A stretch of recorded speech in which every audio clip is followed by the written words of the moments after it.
No. All right, we'll call the meeting together for our work session. I have a motion to receive and file the call letter. So moved. Second. Any discussions? All in favor say aye. Aye. All opposed? All right, this is probably our best meetings that we have to get things done.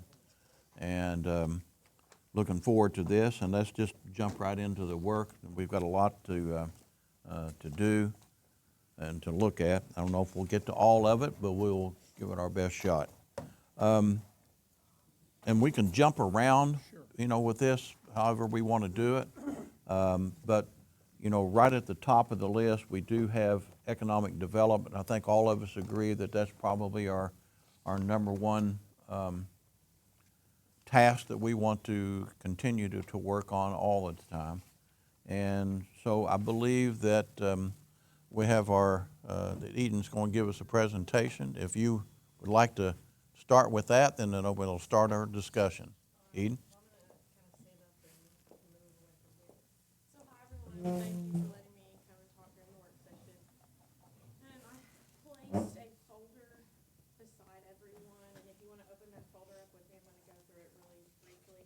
It is yours to keep, and if you have any questions, please feel free to follow up with me. On the left side, you will see a few documents, one being the City of Ashland Economic Development flyer that kind of goes through, what we do specifically to increase economic development activities for the city. And then if you go to the second one, it is the Smart Start Business Guide that is also available online. That specifically is more geared to small businesses and how they can kind of gravitate towards like permitting and business license, all those types of things that they need to start their small business.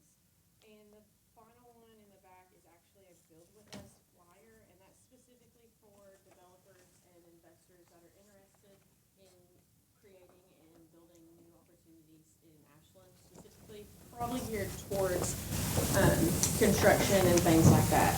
Now, to the fun part, if you want to look to the right side, the very first information is just a little department update, and briefly go through hotel recruitment is definitely a top priority for us. Business retention and expansion, so that is more aligned towards our businesses that are already here. Specifically, the BRE survey that has been distributed annually will go out at the end of this month. Some fun details for restaurant and development updates. Midtown, I know a lot of people are interested in that, and the owner has showed it to a few potential occupants, and I listed those there. Seven Brew, Jersey Mike's, and of course everybody is interested in Drake's. And if you can see down at the bottom, it definitely says that there are no changes in the current plans, and they are still moving forward at this location. I have weekly conversations with Bluegrass Hospitality Group, and that is still the truth. I definitely understand everyone's frustration on, timelines and things like that for Drake's construction, but I can assure you that all of the conversations that I've had with them are extremely positive, and I don't foresee any issues with them coming. Some other things is in like industrial projects. I know everybody's very interested in Cleveland Cliffs, and there's always ongoing discussions with them, regarding pricing of that industrial site and the next steps for that site. There's also some residential development, as in housing is very important, and there are a few townhome developments that are being discussed. And real estate and workforce, I have monthly meetings with different real estate agents and kind of get a property update. And the workforce development, we have a great development team with ACTC and KDMC and Marathon. So that's just a little update. There's also another document within this folder, and it is more or less, a kind of a strategic plan for economic development that goes over some visions, some goals that I see for the department. And then it's kind of a long document, so I won't go into the nitty-gritty as we have a very long agenda. But if you have any questions pertaining to that, feel free to call me or come by my office, and we can set up a one-on-one meeting to further discuss any of those. And then the very last document is a copy of the City of Ashland Business Survey. Like I said, I've done those, since I started here, and I'm gonna continue to do those, and those will go out at the end of February, and then they're out for about 10-ish days, and it's also available on the website, and sent out electronically, and I also print out paper copies as well. And as soon as those come in, I will formulate a report for you all to review, and we can continue to move forward in the way that we're moving forward. I wanted this to be short and sweet, but also, a little bit of positivity in the sense that, there's a lot of negativity that comes on social media, and you can't really fault people for not knowing. But, as I stand here today, I can definitely say, economic development is moving forward in this city. There's a lot of good things happening, whether or not they're being posted about on Facebook. I can assure you that our department is working very, very hard, and we will continue to work very hard. And so that's a little. Well, I understand, there's the mechanisms that are, to keep everything quiet, that everybody, at Jersey Mike's doesn't want everybody to know they're trying to do this or do that. But the commission wants to be involved, and I'd like to find a way that we can filter information to them so they don't feel like we're not doing anything, on Cleveland Cliffs with the property, or, the vacant properties. I think that's where we lose the information. And I understand we have to sign the agreements that we don't talk about it and that kind of thing. But if we could figure out a way to do that, just a short update somehow. I'm not sure how we would do it. No, I agree. I think communication between economic development professionals and commission and, elected officials is really important. We just have to figure out what form of communication works best for the city. Well, I come and ask, what are we working on? What are we doing? But it's hard for a lot of the commission to get to that point. So I'd like to figure out a way to feed them information without, and I know they're not going to go on Facebook and start posting it on Facebook. Facebook's the new topics. Mayor, we can do a better job of reaching out to each commissioner individually, maybe weekly, to give them an update on some things, if that's the desire. I don't think there's a need to individually contact us, but there is a need to share more information with the board.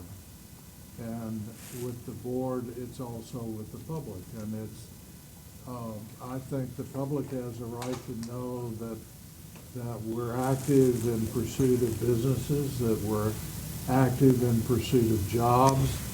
And, the only way we can show that is in public meeting. Rumor's one thing, but we need public disclosure. I hate the word transparency. I don't use the word transparency. It's information disclosure that we need to be involved with the public. And they have a right to know up to a limit. We know that there are things we can't share, but there are things we need to share. And we need to kind of get that mindset.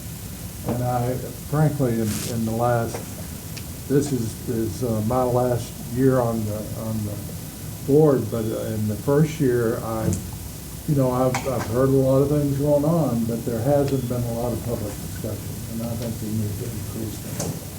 That's just my opinion. Well, I think these work sessions are great. I think we ought to have them like once a quarter.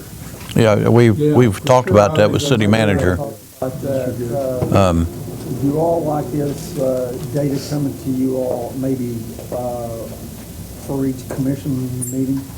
Well, the emailing that you're doing of reports is wonderful. And, we're getting a lot of information, but that's not public disclosure. Again, all the way. That's what I'm saying. Would you prefer a staff or a team member to brief the board? I think we used to do that, Yes. Mr. City Manager. If you remember, there was always one department head that maybe spent 10 or 15 minutes kind of updating, what's going on in their department. I think that's a good thing. I think. I like Yeah. it. this past year where he started doing that, we've got good information on it. I agree. I mean, go ahead. I have a question for economic development staff. Is there hurdles that are in place that this commission may be able to look at moving out of the way? We want to be as business-friendly as possible. I've heard concerns, as well as I know others on this board, about code enforcement, building restrictions. I honestly receive calls probably once every couple of weeks about those concerns. Is there any hindrance that you all may be aware of from the public that may prevent a business from coming to our community? The biggest hurdle that we have when dealing with new businesses coming into the community is communication. If we can get with them early, and I think that is the message to encourage anyone who's interested in opening up a business in Ashland to get with Eden or myself as early as possible, because there are a lot of permits and other things, they have licenses they have to navigate through, and the sooner they can engage with us, the easier we can sort of navigate them through that maze, because it's just by its nature, you're talking about plan review, pulling permits. I mean, it is an intense process, but it is that way for a reason. We have to guarantee public safety when we approve any construction. So I guess the message would be encourage them to get involved with us as soon as possible. We can work with grants. And this guide, I think, is excellent. Now you can give this and it walks them right through it. Absolutely. But the sooner we can get engaged, the easier we can make it on them. What happens a lot of times is that the work happens, they're already halfway down the road, or they even contacted us about pulling permits. Well, then they have to back out of what we've already done because it doesn't meet code, and that's when things get sticky. But what we found is, first off, the reviews we get from outside developers who aren't used to developing in Ashland, always very positive. But those are the ones who are typically, they know they're coming, they know the drill. They're coming from the outside, they go into communities all the time. They know their first move is to contact their building inspector, their code enforcement, and their plan reviewers to get going forward. But if they've only developed in Ashland, perhaps they don't have that sort of exposure, and that's really just getting that message out to get them as involved as they can be early so we can help them save. And what's the most important thing to small businesses? Time and money. And that's what we can do. We can help them save both if we can get in early enough. My goal as a city commissioner, and I'm sure it is for the rest of the board and the mayor, is, we want to roll out the red carpet to business. We want to be as business friendly as we can be. So whatever that may look like, I think we need to come to a conclusion and move forward with that. I know previous commission has put an earmark of $2 million for economic development. What does that look like? What does that earmark, what does that $2 million, what will that do for economic development in our So that community? $2 million was a bold move, and it's been sitting in a fund here at the city for a while, and we've been very prudent with that money on how we're going to use it. We did dip into it one time for an incentive to bring local headquarters into Ashland. They needed some help with some parking, so we did dip into it, but that's not much, but we did dip in. As you know, we have the largest piece of industrial property in the city limits that is, actually, why don't I do this right now? I gave you an update, handed out right before the meeting, sort of where we are with the Coke plant property. As you can see from that handout, it's titled Milestone Update, former Coke plant, February 5th. I talked to Jake Elder this morning with Cox Environmental. He's representing the company that was hired by Cleveland Cliffs to do all the environmental remediation for that property. We can skip down. We've been over everything through E already, although you might want to note that the EPA, US EPA, has approved the remediation completion report as of October 20th. Right now, the environmental covenant draft is in the hands of the Kentucky Department of Environmental Protection for review. What they do is they review it informally, they provide notes back to the company will then make those recommended changes, and then that will be submitted for record. What you see in that requirement, number 2, in that environmental covenant is a site management plan.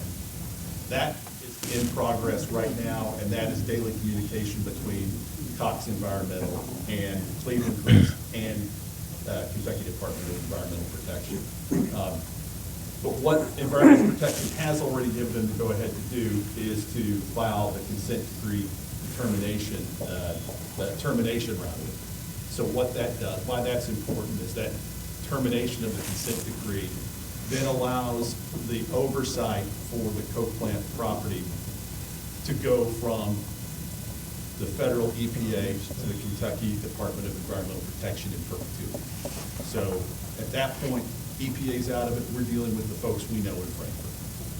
And long story short, back to your original question about the $2 million, where we've sat in economic development, we've always kind of held that money close to us, thinking that at some point we're going to need to dip into that for something on that property, whether it's acquisition, infrastructure improvements.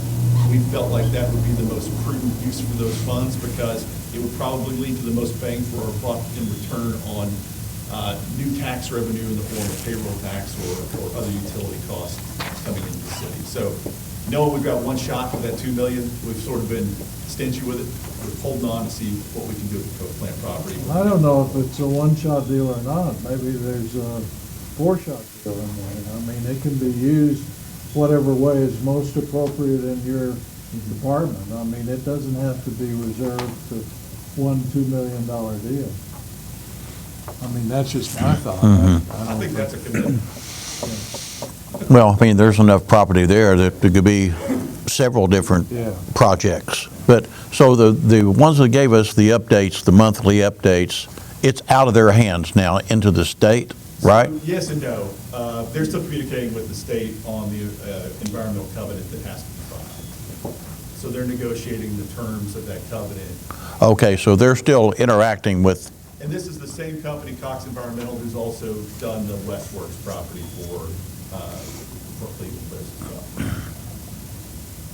So Okay. anyway, back to your question, Commissioner Reimer, that's sort of where we've always felt like that $2 million would be best spent.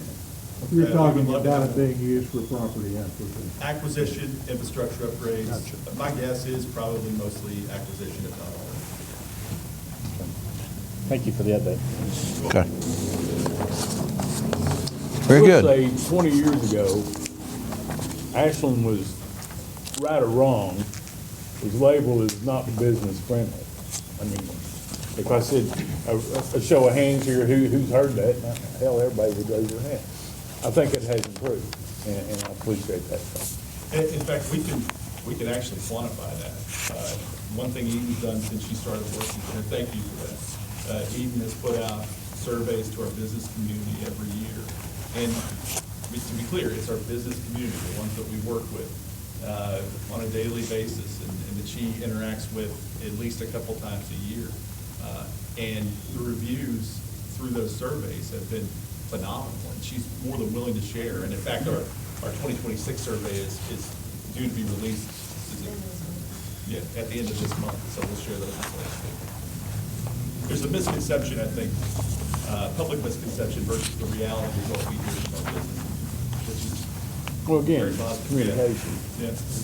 Disclosure. Well, I appreciate what you do. I appreciate your department. Your door's always open, and I hear good things. I'm in the mall every day. There's 65 businesses under one roof. And I hear, aggressively recruiting people that are appropriate for the space. I hear good things downtown and in South Ashland, and I always hear your names, Catherine and Eden and you, and so I'm pleased.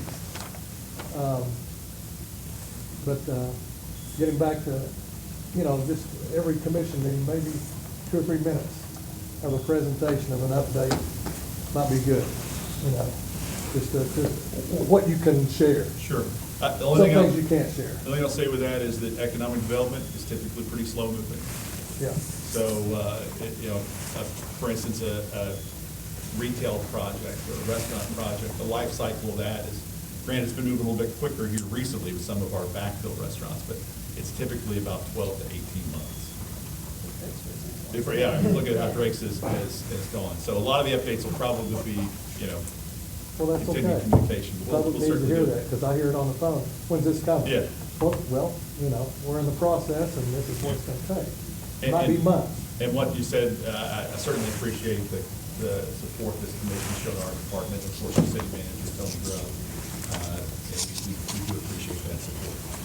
So thank you. We give support and we expect results. That's exactly what you should do.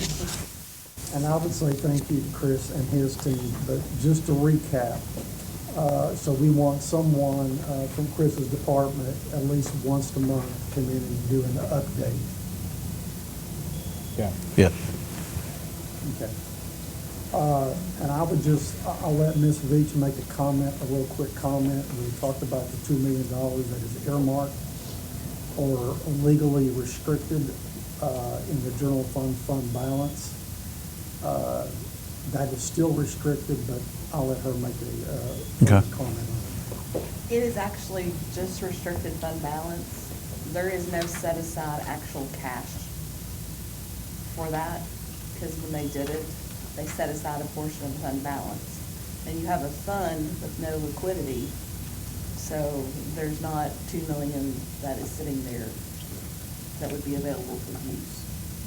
Meaning it's not growing because it's not set aside. Right. There's no cash set aside. Yeah. So to give an incentive at this point, it would have to be borrowed funds. Okay. As we move through this, though, I do I have see some options. puzzled looks back here. Yeah. So, any comment? No. Okay. Is there a way, do we have to go in and do something? Does this board have to make a decision? If you was to spend a portion of that fund balance, if we have liquidity in it now, the board would have to go in and approve for us to actually expend it, yes. Yes, Well, there had to be a budget adjustment. you would have to do a budget Yes. adjustment. Yes. You're saying there's not a liquidity in the. There never was. They never did say set aside, put $2 million I got you. in a separate account. When was this done? I mean, how long? I I would think have to go 20 back to look. Say like maybe 3 years ago, 2021, 2022? that long ago? Okay. Yeah, it was during 4 COVID. years ago. Something I'll present to you all later is I'd like to create an economic stabilization fund, not an account, but a fund that's separate, that we'll start putting money in every quarterly to build up our fund balances to where we have liquidity. But I'll get to that in the appropriate time. Okay. All right.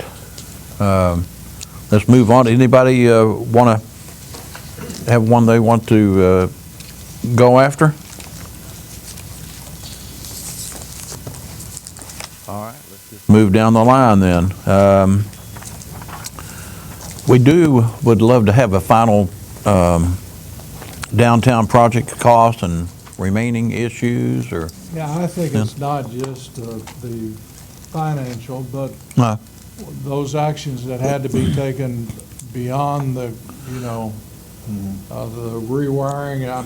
We just need a summary Sure. presentation. Let me just give you a couple, 3 numbers, and then we'll have Barry come up and give you the. I mean, I details. The didn't details. necessarily mean today, I just. No, we've actually got the stuff here for you. They've got it prepared, I think. The actual project cost total was $9.2 million.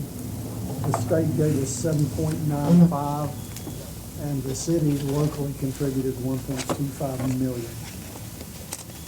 Do you have that in document? So I can get it to you, that's just my notes. Give me those numbers again, if you would. Yes, sir. 9.2 million total, 7.95 million state, local match 1.25 million. When this project was first thought of, how much did you think it was gonna cost? It ended up 9.2 million. Our portion was, what, 400,000 to begin with? I was going 4 to 6. Yeah. Okay, so we went over 800,000. Yeah, the bids come in higher than they expected, and then they did come first. Was the original estimate 7 million? Barry might be able to speak with that, I just knew what I had to come up with. Does that include the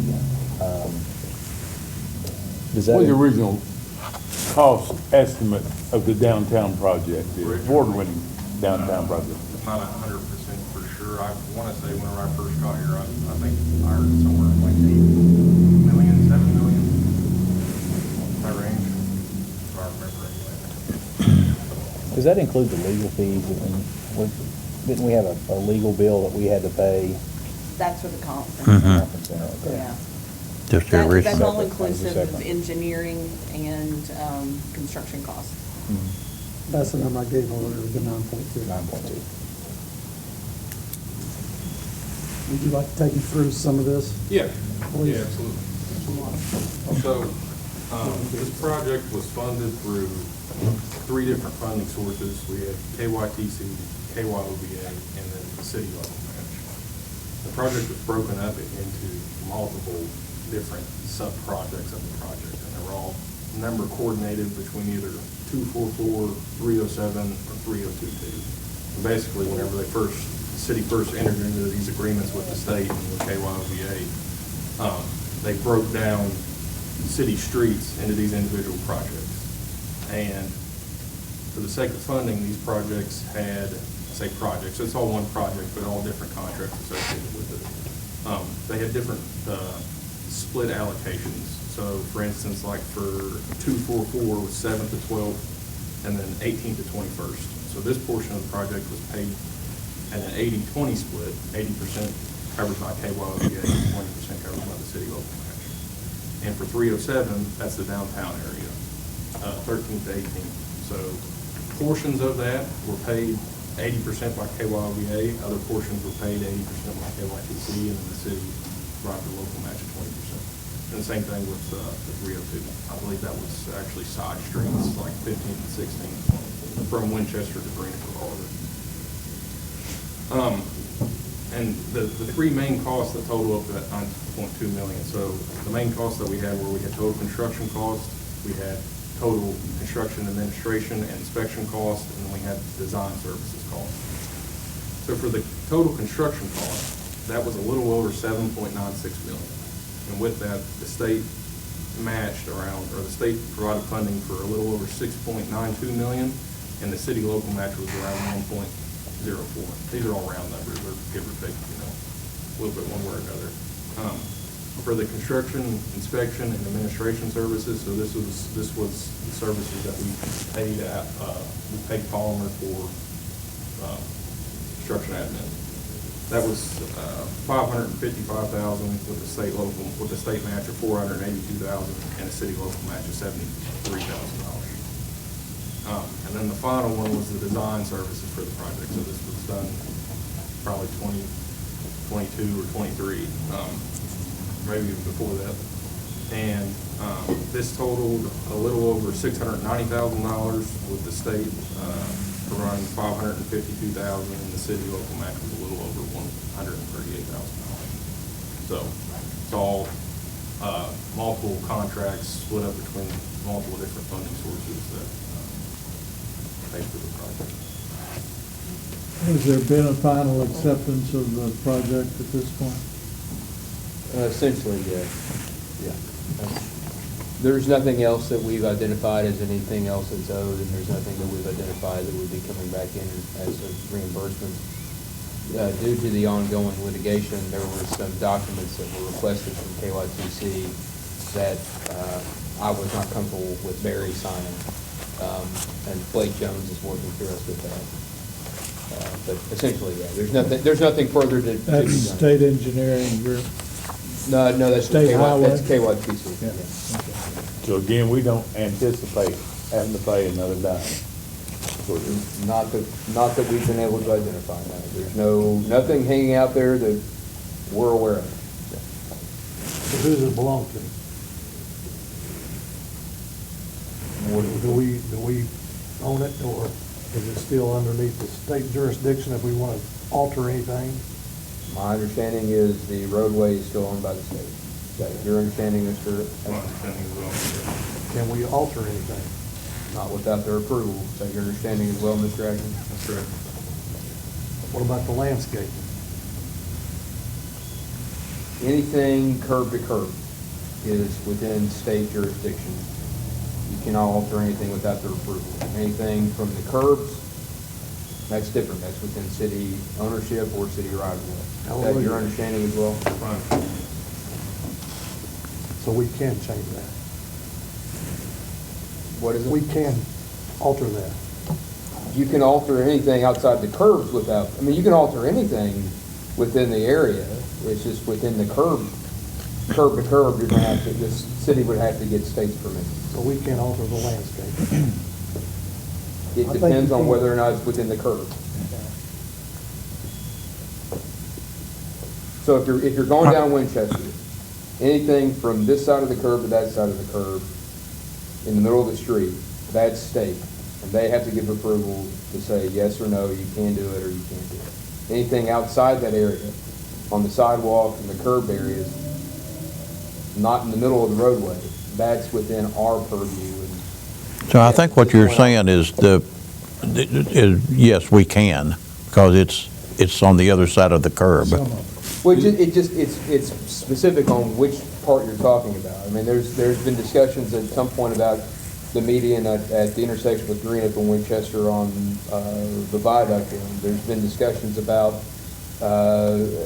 sod in areas that are along Winchester. It's just specific as to where it's At. actually located. Is it the grass you don't like? I hate that tumbleweed.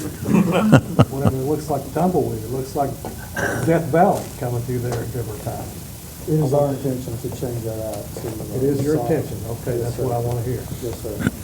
I love to Doesn't hear. mean we can't change it, we just have to get approval before we change it. Is that kind We of have to the get deal? approval. That's our understanding. Not the And grass. that would include, I mean, there's been discussion about the idea of reversing the parking and having pull-in instead of back-in and making adjustments that would make that a possibility. That would require state State. approval. That's our understanding. So you mentioned the median there at Greenup Avenue where it goes on to Winchester near, down by the mall. So will we make that, that request to them? Because, I mean, I think it looks awful at this point. That's something that if we want to have it changed, I believe if it's in between the curb, yes, we would need to seek state. Yeah, it would. I mean, it's the median. Yeah, it Um, would require, I mean, really, just to dress it up is what we're doing. I don't think we're changing any of the part of the structure or anything. it's my Do it. understanding it still require approval, correct? If they That's- touch it, That's correct. It's- I mean, just simply put, it's not ours. And just like we wouldn't want them going into our areas of non-state-owned property or right-of-way and changing stuff without our permission and approval. From a legal standpoint, the only thing I can tell you is if it's not ours, we can't touch it without their approval. They got $7.9 million there. I guess. So, I mean, I just think it looks awful. I'd like to see it fixed. Yeah, I would. However or how we do it, I mean, we'll just figure it out, I guess. I agree. Okay. All right. thank you, Barry. Thanks, Barry. Thanks, Barry. We do have, I know you all wanted some updates on the committees, and with your permission, we can move into the homeless committee and kind of give you an update. We have some people here that can give us a short presentation on some of the things that we're doing, but just briefly, we pulled together the committee, and we have a wide variety of professionals that deal with the homeless all the time around the table. And with that said, they decided to help with the K count, which is a state-organized count of homeless. And matter of fact, that was just, they were going to do that. This committee was going to help, and they had to redo that count. And they're going to do it starting at 6 a.m., and it goes for like 12 or so hours or more on February the 25th, just to update you on that. Well, they also want to do an additional count in the summer to give a better count, to see exactly where we're at and what we're dealing with in Ashland. let's see, consensus is within the group that they want to attack the problem and keeping people from becoming. What can we do as a group to make that work? You know, for example, there's some people that they don't want the help. That's where they're at and they're fine with it. But you know, when someone runs into difficulty, they lose their job, they lose their home, now they're homeless. And how can we help and stop that from happening? That's one of the things that they've actually come up with, they want to focus on. And we have some programs that I'll tell you about here in a second. Some of the things that they're talking about that we haven't really focused on yet was a lot of the people, the individuals that are pushing the carts around, that's everything that they own. And you'll see them pushing them everywhere. And the reason is, because the professionals say, is because they're afraid of losing that those possessions, and they don't have anywhere to put those. So they don't go get you know, the necessary treatment that they need, medical treatment or something, because they're afraid to lose their stuff. So we're looking at ways that we may be able to, they may be able to lock that stuff up, and there where now they can go get the needed help that they need, and you know, possibly get them out of homelessness. We've got individuals that come in about storage containers, how we can work with them. But the main project that we've looking at is housing, and helping those individuals that need the help that are on the street. One is we would love to see another Scope Towers, a Scope Tower 3 developed. We have to figure out how to do that, but that's one of the things we'd like to see, an additional housing. But the House of Grace has come to the committee, or it's actually part of the committee, to do a project. They're calling it the Dream Center. It was after a project in California, in Los Angeles. So we do have Breck Tarr here from House of Grace to give us a little project with, or outline of the project, how we can help with that. When I say we, I'm talking about the committee. But I think it's another homeless shelter. But what makes it unique is the programs that they are going to require out of those individuals staying there to help them not become homeless anymore. And I think that's probably what we want to look at. But Mr. Tarr, if you would like to come forward and give us a presentation. This is Breck. Compatible with the presentation I had. It's not helpful. I understand. I'll tell you about it. So, but my name is Breck Tarr. I'm from the House of Grace, and I'm the outreach coordinator. And we began about 4 months ago, as we joined the committee, looking at how we can help this. And so it took off. It just took off. An incredible amount of support has come together, and when we looked at what Pastor Gerardo Mejia and his wife Kathy, they're from California. Well, she's from here, but he's from California. But they were going to a church called Angelus Temple, and that was they supported and built the Dream Center out there, and they saw how good that Dream Center was. With all the different programs they had for the homeless, for the transitional housing.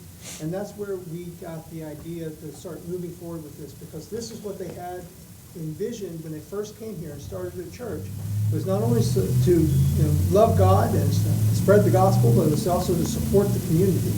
And they saw that as the way to do it here in this community when they began this church. So we're located on 2413 Greenup Avenue. And it's right down in the area where you see a lot of homeless people. It's about 2 blocks from the neighborhood. It's about 4 blocks from the emergency shelter with the Salvation Army. So we're centralized in a great location. What we're looking at doing is buying the property next door, which is the old AEP building, and turn that into a transitional housing unit, but also a program attached to it based around case management. Case management is the key, and I think everybody in the committee and all the different agencies that we are talking to began to say, we've got to have wraparound services when they come in to this transitional housing unit, have about, hopefully we get about 80 units in there. It's a pretty good space, about 30,000 square feet. But what we want to do is not only wraparound services, but also build a structured program. We just had just very quickly, we saw a huge difference in the way we were running our warming center. We had, during that storm this past week, we had about a 9-day operation, opened up the church to everyone who could come in, and saw how it was unstructured, no rules, just come in, sleep, have some food. But then we saw how chaotic it can get. And very quickly, with all the people with the different issues, mental health issues, different just disabilities, also if they're in active addiction. So we saw all these people coming together, and you put a bunch of adults in that same room, it can be chaotic if you don't have rules. And so we developed rules. If I could interrupt just a minute, how many folks did you We took draw about into 32 to 33 people over that 9-day period. We had about 17 to 20 maximum at one period, one point in time staying with us. We had on-site people cooking. We had all volunteers cooking 3 meals a day, and people could come in and sit down. We had people in cars with dogs and animals, so we housed dogs and animals. Something that the Salvation Army can't do or won't do is put the pets up. We didn't see too many people with children. That's what I was expecting. But you did see people who were living in their cars come in and get warm and use the facility. But it was a great outpouring of the community to support that. We had so much supplies and things coming in just from people, when we put it out on Facebook that we're doing this, huge amount of support coming in left and right from different organizations. Community Kitchen donated food. There's just so much support.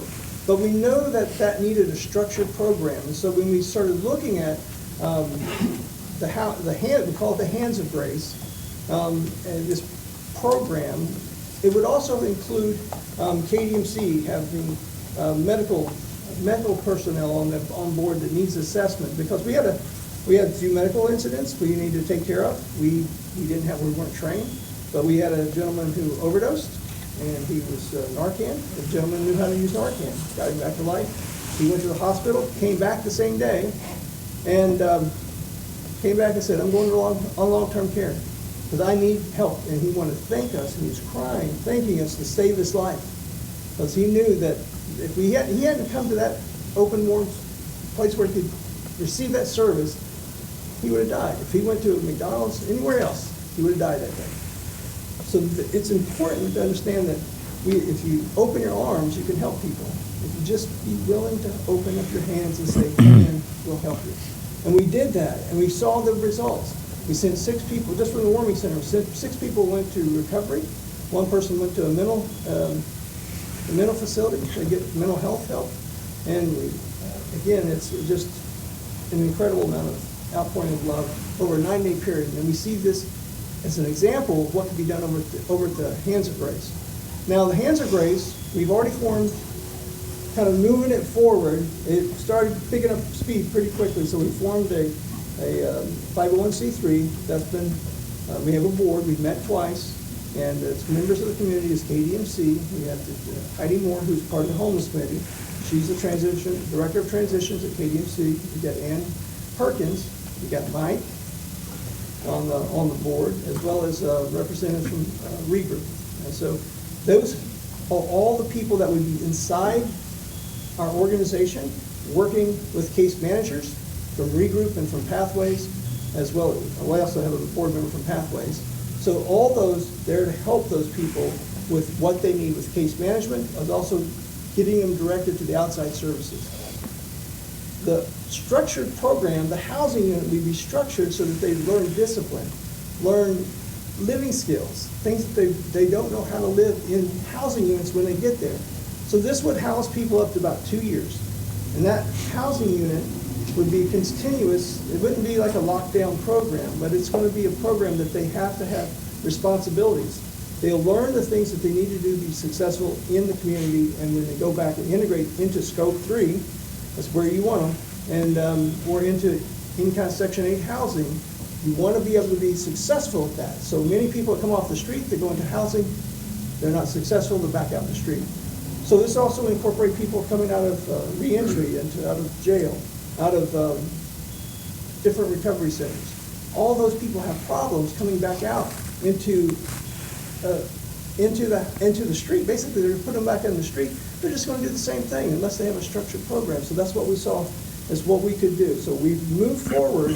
We've hired basically a grant writer, a professional grant writer to help us build all the funding. We were working with Chris. He started, Chris said start in early, talking to him. So he's been part of the committees. We've been talking to him, trying to get all the things. We've talked to a developer. We're getting ready to, Savannah and Antwerp's going to be the attorneys that help us with the transaction. The church has approved at their last board meeting to go ahead and purchase the building. But there's a lot of contingencies in case the building's not the right building. So we've started looking at other buildings potentially in case this building's not the right building for that project. What else we can do? So it's been a lot of things coming forward. To do the environmental is one of the biggest pieces. We know that building has a lot of problems. We had that scheduled for January 19th, but when we talked to the realtor, she said that we needed to go ahead and make the offer first, and then we could get inside and do the evaluation of ESA phase 1. So we've already scheduled the folks. We've contacted everybody to be part of this, and everyone's on board, and so we're moving forward. It's just, it takes a little longer than you expect sometimes. We all have this enthusiasm moving forward, but that's what we're doing right now. But I think what sets it apart is the participants are held accountable, for what they're doing inside, the shelter. And Mike's been very successful of his program, and it kind of models a little bit after what they do. But the committee, all those individuals will be able to be a part of that program to help them, provide all those services. Right, it just takes them off the street. I think everyone sees Yep. them on the street. It's just taking them off the street, putting them into housing so they can be successful up to 2 years. I want to say 2-year program, but it's up to 2 years. And each person, at different stages in their life, different stages of need. We're not a rehab program. We're not a mental health facility. But what we do is we connect them to the right people to get into those services that they need. And because they have to conquer those things first. Those are the barriers. And it's about eliminating the barriers and making sure they're going to be successful. But it's also going to create, I think we talked about economic development. We estimate about 15 to 20 jobs over there, plus a lot of volunteers. Inside the program, we're going to have Regroup, Pathways, and KDMC, who've agreed. We've already got an MOU with. And all have been a part of that committee. It's where they've come from. I think it's really important, it sounds like what your organization may be doing and Mike's organization does. Hand-ups are better than handouts. That's right. That's the Unfortunately, philosophy. We have, our community is a very caring and a very giving community. Mm-hmm. We have a lot of handouts, but we've got to start transitioning to hand-ups, because if we don't transition to hand-ups, we're going to be stuck, with a large transit population. And I think, for the most part, the transit population looks for hand-ups. So providing more hand-ups is really key. Yeah. And we during just, working, I worked 2 years with Mike, or 2 years for Mike, and working over at the church, and I've seen it. You'll see people coming in looking for, there's both. There's people looking for hand-ups, and then people you need just a little push, and man, they take off because they want to make something out of their life. And it's getting them to want that.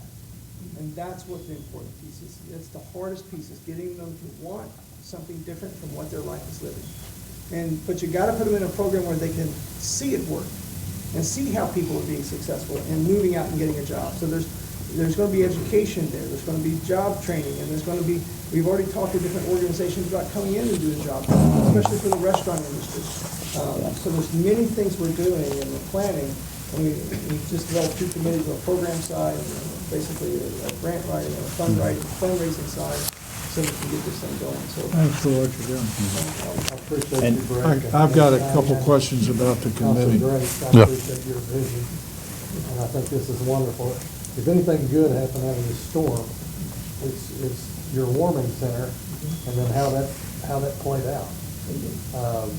that you saw the need for it, and you saw what people needed. And so I appreciate it.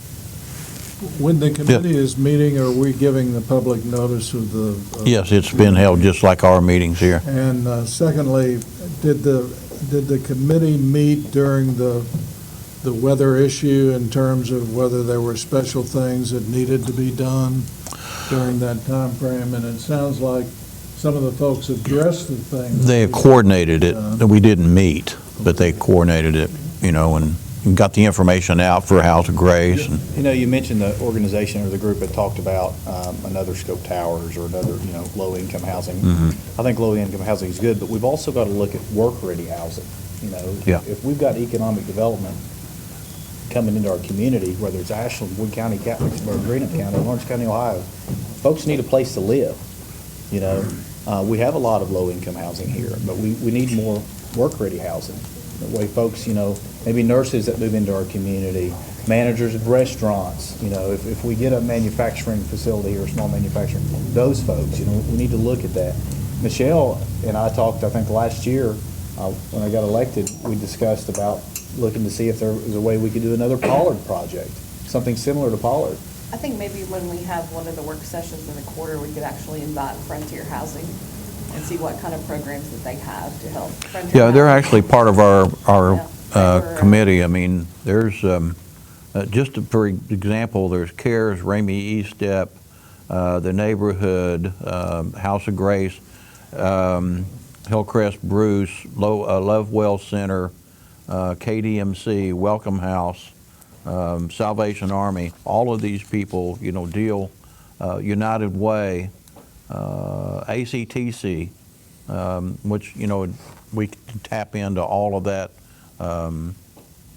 those individuals to find out how to take care of that. But I'd love to see what going on what you just talked about, our urban renewal, really kicking them into gear. And I appreciate the proactive plan about looking at East Ashland, zoning requirements on the lots. A lot of those lots are shotgun style home lots, 50 by whatever, 50 by 100. We know that you can build a house on a 50 by 100 lot, but zoning regulations don't allow that. So we need to look at repealing those zoning regulations if possible. Yeah, if it's, Or creating a special district. Or creating a special district. yeah, I I think we mean, need to put Mike Miller on that committee, because I talked to him about Scope 3, and he's got another different idea about this. So I think he needs to be included. Commissioner, if I could, Mike Miller's been very involved in conversations with you on the board, doing some product development, and also they've discussed growth with both the board and scope. So he's been involved with that.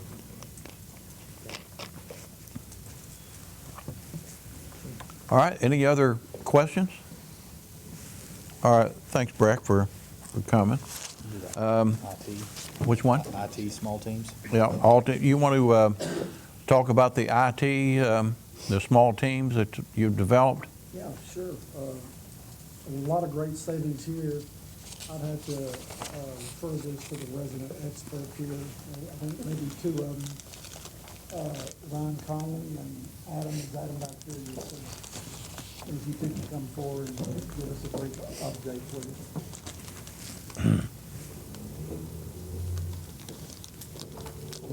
These two guys are like Steve Jobs. I was gonna say Bill Gates, but that's probably not a popular choice right now. As CM told us, to streamline the process, to reduce friction, and eliminate and elevate the performance of the IT infrastructure. So coming in, that was our plan, and that's what we've done. We've consolidated a lot of things. We've learned ways to basically take all the different departments, different IT structures, and merge them into one. And that brought us a lot of value because we could consolidate all those licenses into one, and then we're operating off of one system. Some of the stuff that Adam will talk about is a lot of the hardware. We know the initial cost that we were able to get down. Right now, we are on pace, because we're in the process of it, between $300,000 and $400,000 a reduction in annual recurring costs. And that's from consolidating all of the you know, like our Outlook 365, a lot of our security systems, software, cloud systems and all that. So that's a really good savings for us. As a bonus, the Parks Department really saved the day. We were having trouble because we have to run wire with all this new stuff. So we just had a lot of old equipment that couldn't run off of the current wiring. Oddly, that's about $1,000 a drop when we got a bid. They've been helping us every day. And there's a team of 3 of Jason, Caleb, and Mason who've been knocking it out for us. And I mean, we're talking about $185,000 savings just in what we will accomplish, knowing how many drops we have to pull just by using our team. And that's the labor part. Adam's doing most of the hard work with the equipment. You want to fill in? Yeah, so when we started this last year, this started off as basically getting internet to all of our city sites. And we plan to start out with 18 sites. Currently, well, that has morphed into internet access control, which is your key cards that get you in the building, and phone system. So now that we're doing everything, currently we're at 15 sites completed. We've got the major ones out of the way: city buildings, police department, fire department. I think we're actually going to finish at about 20 sites total. We're about 5 more to go.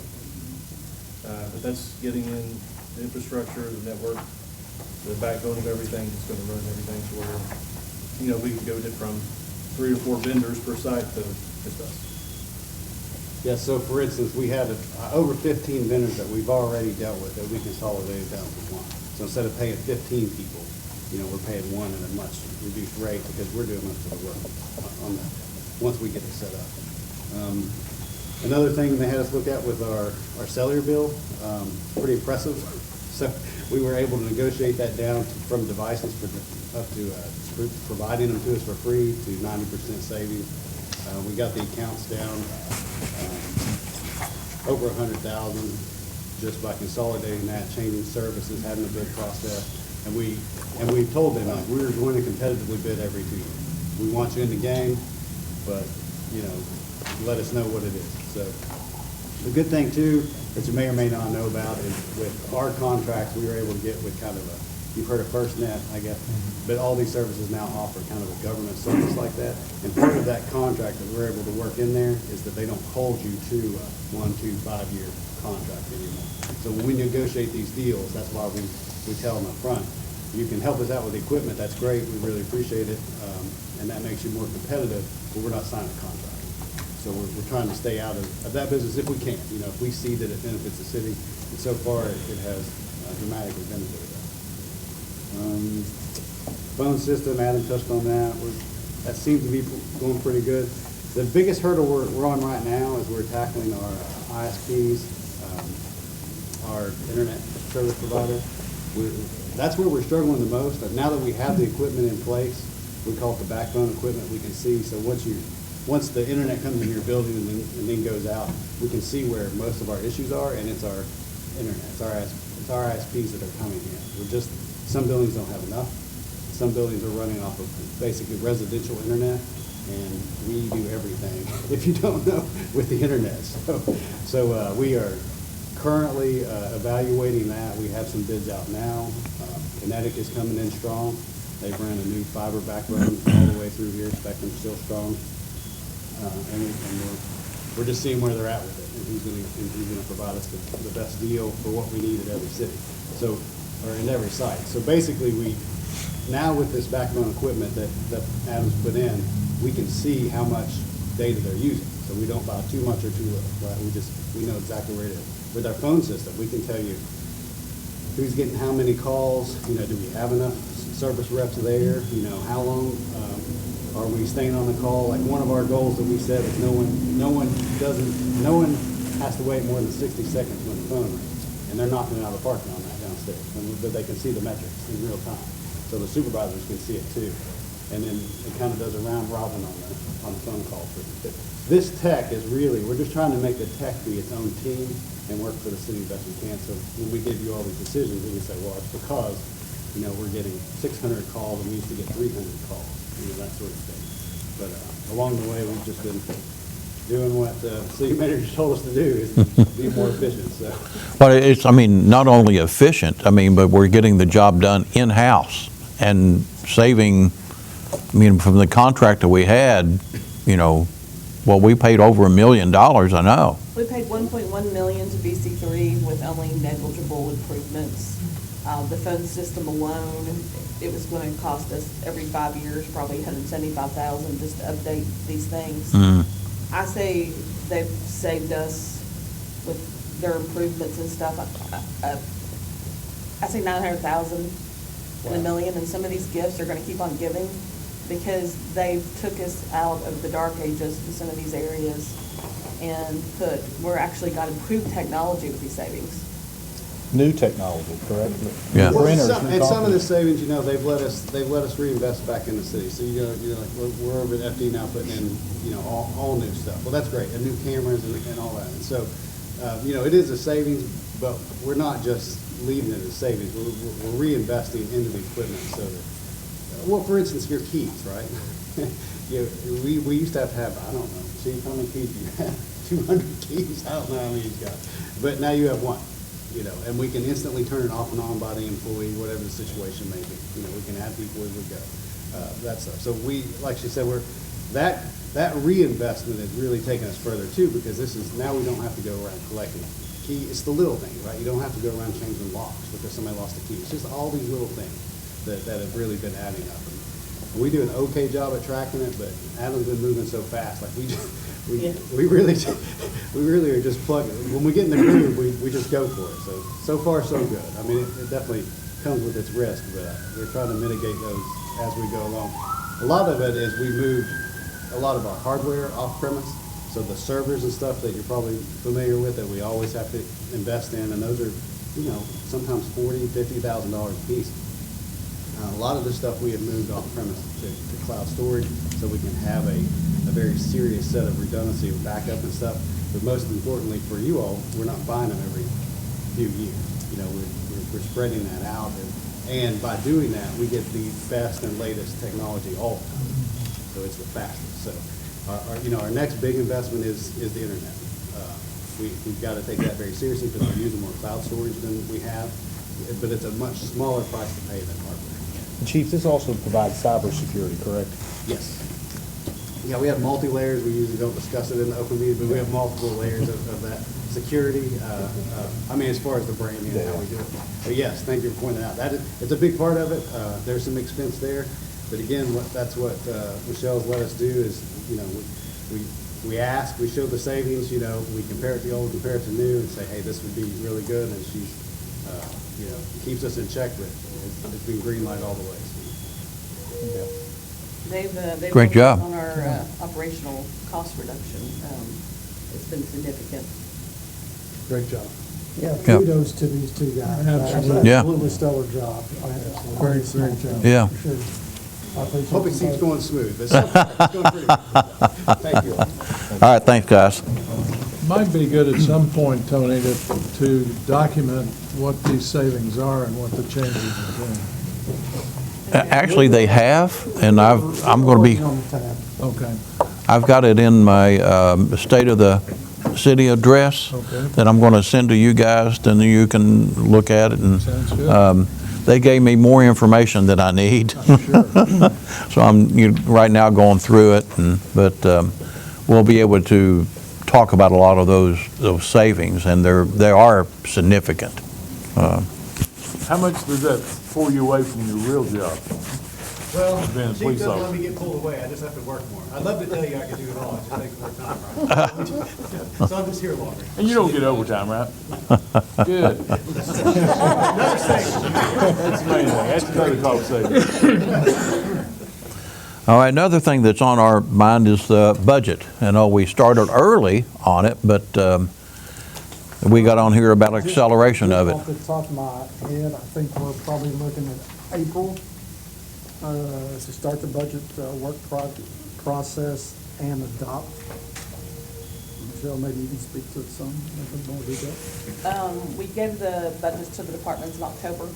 They gave them back to finance in December. The city manager is going to provide you budgets in mid-March. and then we'll start budget work sessions in April. So we're basically gonna cut 2 months off the process. That's good. Excellent. Yeah, like to see that. Okay, excellent. Do we want to talk about the line of credit? It's on here, line of credit and the current financial performance. I mean, Yes, sir. In January, What- when you took office, the city did not have sufficient cash flow to meet its obligations.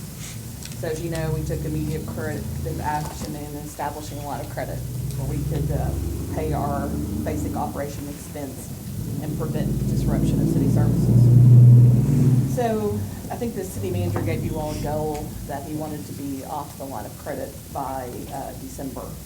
I think our reliance on it significantly reduced about September.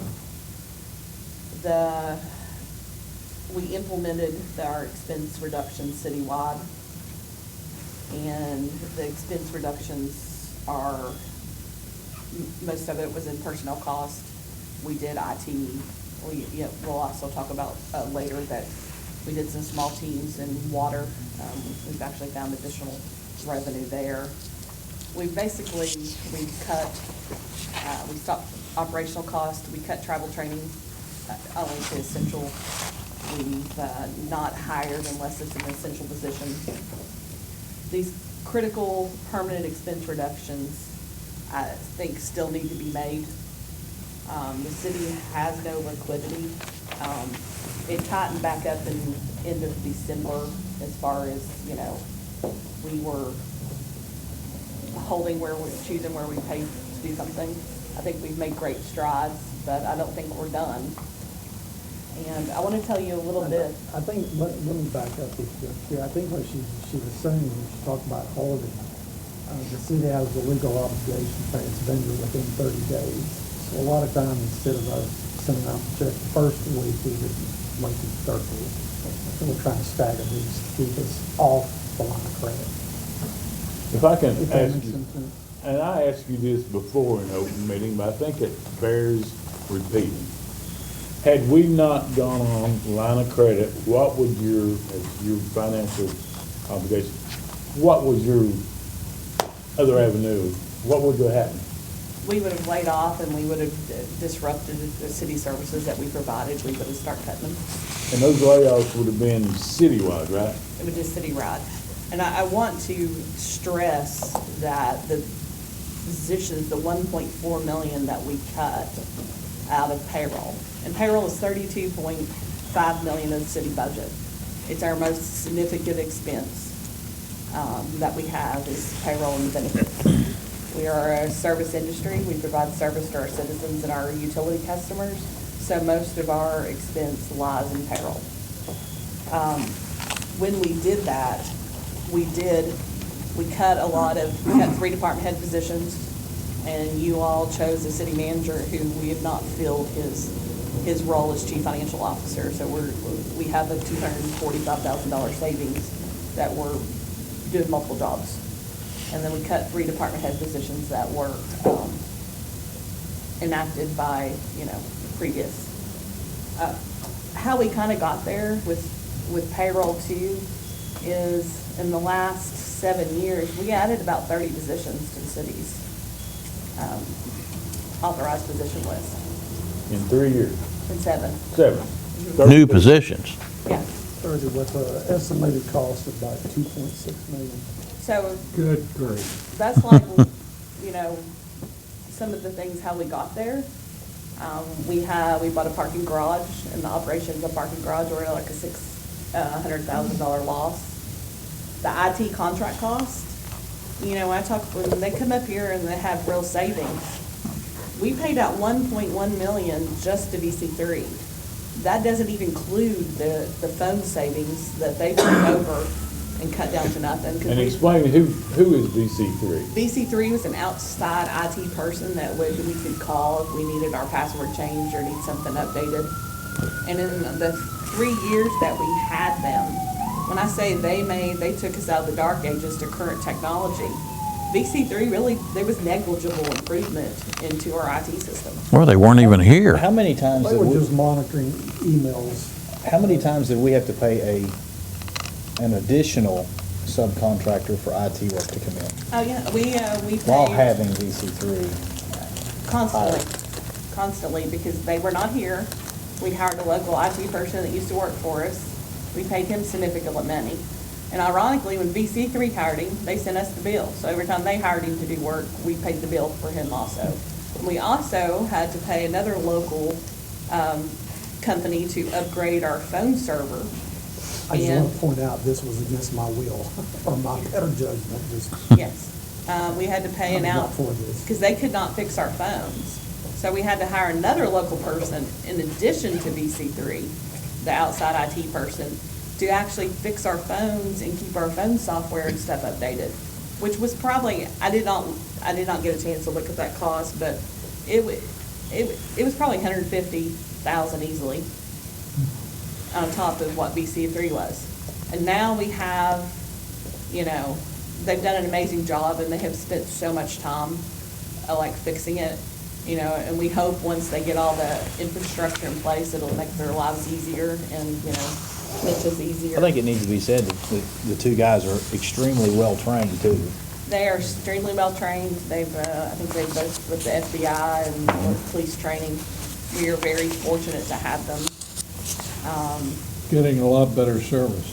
Yes, and then, they talked about the park guys. I think my favorite part of working here right now is the cohesive team. Parks, streets, different people, they work with other departments. We have the best of our best working together to achieve great results. So, and they're also the park guys, as you notice some of our city building improvements. They're in here after they do their shift, and they've changed out lights. The whole first floor is into LED lighting, and so we no longer have to pay. It's cheaper on electricity, and it's going to be cheaper. We don't have to change light bulbs out. So You mentioned the parking garage. Is the parking garage in any greater use now that the city owns it than it was when the bank owned it? I think you can did you give me a revenue number for a month? over a year is $14. We brought in $14. Yeah, and I think the other year served was like 400 and something. Well, I appreciate whoever paid that $14. That was pretty big. Well, they were, Had they known, they probably wouldn't have done that. $14. How much did we budget, say, we anticipated revenue from the parking garage? I would have to look, but we were conservative. I think we did like 10,000, but here's where we, So we thought we was gonna get 10,000, we got 14. yes. $14. Because we were supposed to implement a parking plan, which would have charged people to park there. And the previous parking plan was to charge $3 for every 2 hours downtown. While we're speaking of finances, this was also a number that Mr. Grubb and I didn't agree with. But for 3 different years, we never implemented the parking. We bought those $250,000 worth of machines. We never could make a decision to go forward. Yet we were budgeting $500,000 in the general fund every year, and we were collecting zero. And Where'd you make that money up at? I mean, that's part of your liquidity problem. And by the way, the machines that we purchased could not have been installed with the existing downtown No, sir. electrical layout, is that? The lack of that. Lack of, yeah. No, sir, they could not have been installed. And we've actually tried to sell them, and nobody wants them. Imagine that. and that was verified through an electrical engineer, wasn't there? Yes, Yes. yes. Yeah, all right. So, Who is here? so the parking, that's like $1.5 million that was taken out of fund balance because that kept getting budgeted every year. And Mr. Grubb and I were always like, we have this budgeted, when are we gonna implement? And it never got implemented. I would ask the question, and maybe this isn't the appropriate time, so somebody tell me this, but, is there any way we can get the parking garage back Is there a legal class we can give about? That's a good question. I don't think they would want it back. Maybe they would pay us not to take it back. I don't know that you could, I mean, the bank gets the benefit of it, of the drive-through. We get the risk, we get the expense. How much tax base was pulled off the tax rolls? That was what I was, you Probably know, about 15 grand. It wasn't a whole lot. It was as far as like what they paid in the tax bill. but we're not receiving that. We're not. Well, that's receiving off the that tax money. rolls Well, now. we got $14. Yeah. Right. In addition. Serious question, I mean, I don't, We were in the later stages, the parking garage. It was like, basically, they already agreed to do it and had all the documents when we were sent it. Tony and I made a proposal, it'd be cheaper if we just purchased it and we actually had some rental income coming in. But there's no income coming in for 50 years. We're in charge of all the expenses and they get what they have. We're First floor. responsible for the maintenance of the entire garage, and we gave them a 50-year lease in their current use without cost, Yes, sir. and gave up the tax that we were being paid when it was on the tax. Plus, we All signed correct. the IRS to give them a big tax deduction for their donation. Oh, Let's move on. yeah. I think we all want to discuss the Visit Ashland, and I know we have Ms. Coons here to give a short presentation about that. Let me make a comment. What's that? That goes back to what I was talking about earlier, some kind of stabilization fund that we create. I would respectfully ask this commission to set up some kind of a stabilization fund where the city either puts in X amount of dollars quarterly, monthly, something to build up the reserve. It's restricted, meaning that it would take the board to move money out of it. And we are talking about cash, like real money in the account. And it would also take, if a board member would come up with an idea or whatever, the board votes on it, you'd also have to have a mechanism to put money back into it over X amount of time. Yeah. I would, Why don't you make that as part of your budget proposal? Yep. so, thank you. And Mr. Wheeler has drafted a draft ordinance for the account. God, I think that's an excellent idea. I mean, You all can vote on it. I mean, this is nothing more than a rainy day fund, an old term, a rainy day fund. We can look at it in terms of the amount, how you want to do it. You could do 25% of the prior year budgeted expenditures, or we could come up and set up with a dollar amount. But Can we do that and still be on the line of credit? that's going to be tough, sir. I mean. I had one more. Go ahead. I have one more proposal and something that I think is very important for our future financial health. As I said, the $32.5 million is in our city budget of personnel costs. We have currently about 15 vacant positions that Mr. Grubb has intentionally not filled. We would like to move forward to come up with a plan where we cut the city's workforce, put people in other jobs or cut our current authorized positions where we can save additional money, where we'll never be on the line of credit again. We can save that money that we have to build up our fund balance and our liquidity.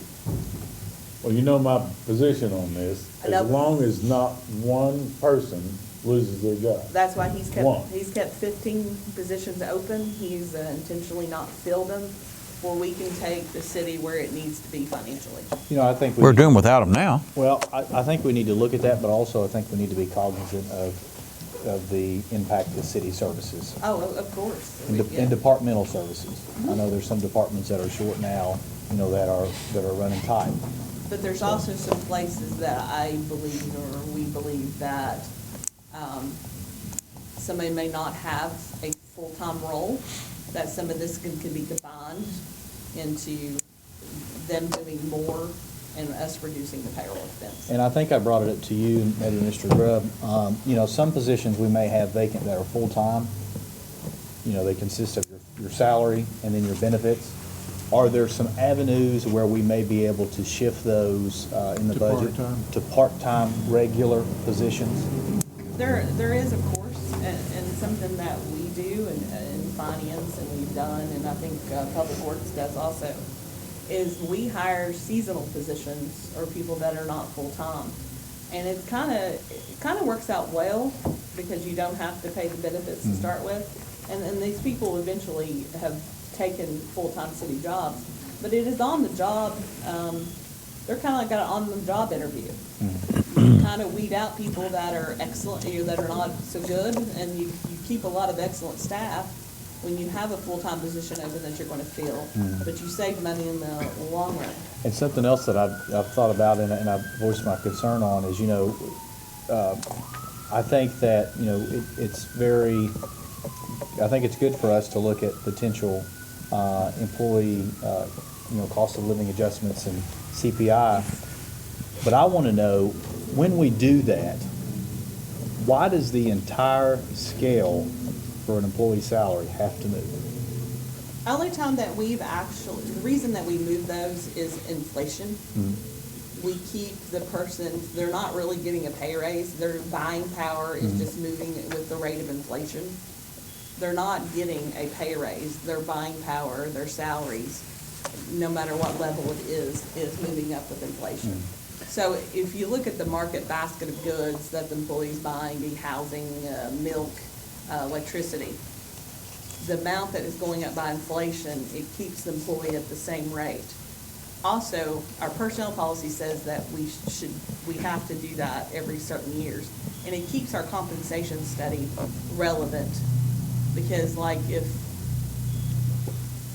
outside market employees, it goes up, it kind of keeps ours for the same jobs going up. I hope the next time we do a study, we limit it to cities of the same size and economic condition as Ashland, as opposed to the general job market. I think we sometimes get things a little skewed in terms of governmental jobs versus the market as a whole. Don't want to adversely affect our employees, but I want them to be in line with what other cities are paying their employees around the state. And I also think we need to look at, new positions coming in, not so much creating new positions, but new employees to new jobs.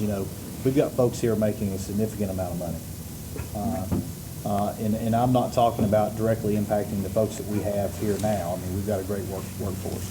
But you bring somebody in off the street for a job such as even a secretarial job making, $25, $28 an hour. I mean, that's private sector job rates. And, we're running off taxpayer I would dollars. submit to you, That's above with private the data sector. that I have, that it's above. And the comp study was not all went on the recommendations of the people. It was, I think it was changed a lot by the person in the job. It was a massage, so. Yes. These are legacy costs. When you create Yes. these jobs, you have these legacy costs until you take those jobs out of the budget.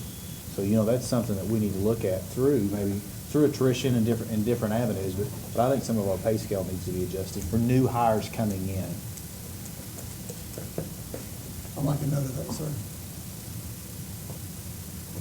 When we did, something else we did with the compensation study, I think the reason a lot of these that, and Tony mentioned that they're outside the scale for, even public and private industry, is it got compressed so much. You literally have supervisors and employees in the same grading scale. But they wanted to compress it into like 18 different little scales. So it gave people, I think, higher pays than it should have because of the compression of the scales. But I also think too, if you've got an employee that's been in a position that's a labor position for 30 years, and their supervisor walks off the street, I don't see why a supervisor would be making 15 to 20% more than that person that's put in their blood, sweat, and tears for 30 years or so. But I understand that there should be a difference between supervisor and employee, but, I don't think there should be a significant difference. And I think that we have a lot of supervision here. And moving forward, we need to look at potentially scaling some of that back and actually have more folks on the ground doing the daily tasks, the daily duties to serve the city. Some of our initial cuts was. Yeah.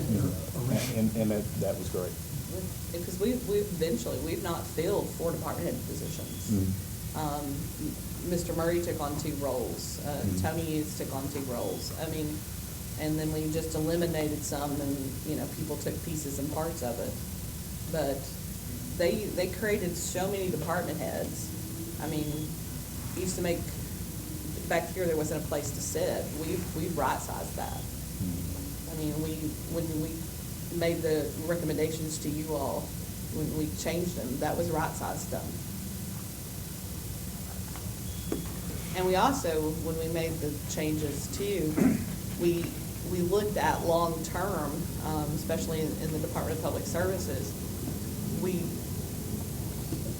took some employees, we did not create a position, but we did like a 5% increase to make them an entry frontline supervisor. So when we lose people to retirement or somewhere else, we have someone trained to supervise. Or if the superintendent is gone, we have someone that can step up in to that position. So we also looked at the changes for long-term, not to leave the city in a void for someone that does not know how to run the department of the division. Well, as you mentioned, I think we continue to consolidate as much as we can. Yes. If we can save in positions, that's where we need to do it. So we will move forward with that. So when we go into the 2027 budget, the 2027 budget will be with less personnel costs, which gives us more money to fix our liquidity. It keeps us off the line of credit, and it actually allows you all to put money on the street to do things for the citizens, be it paving, sidewalks, or different work. Okay, very good. Let's move on this to the visit AKY. I think you have some material there. And Ms. Coons? Over there, Chip. I was not expecting to come today. I thought it was next Thursday, and then I was like, I'm coming. So here I am, guys. This way is meeting. This way. Where are we going to stay? It's fine. You're good. Thank you. We give them, we give Amy 35, so they're.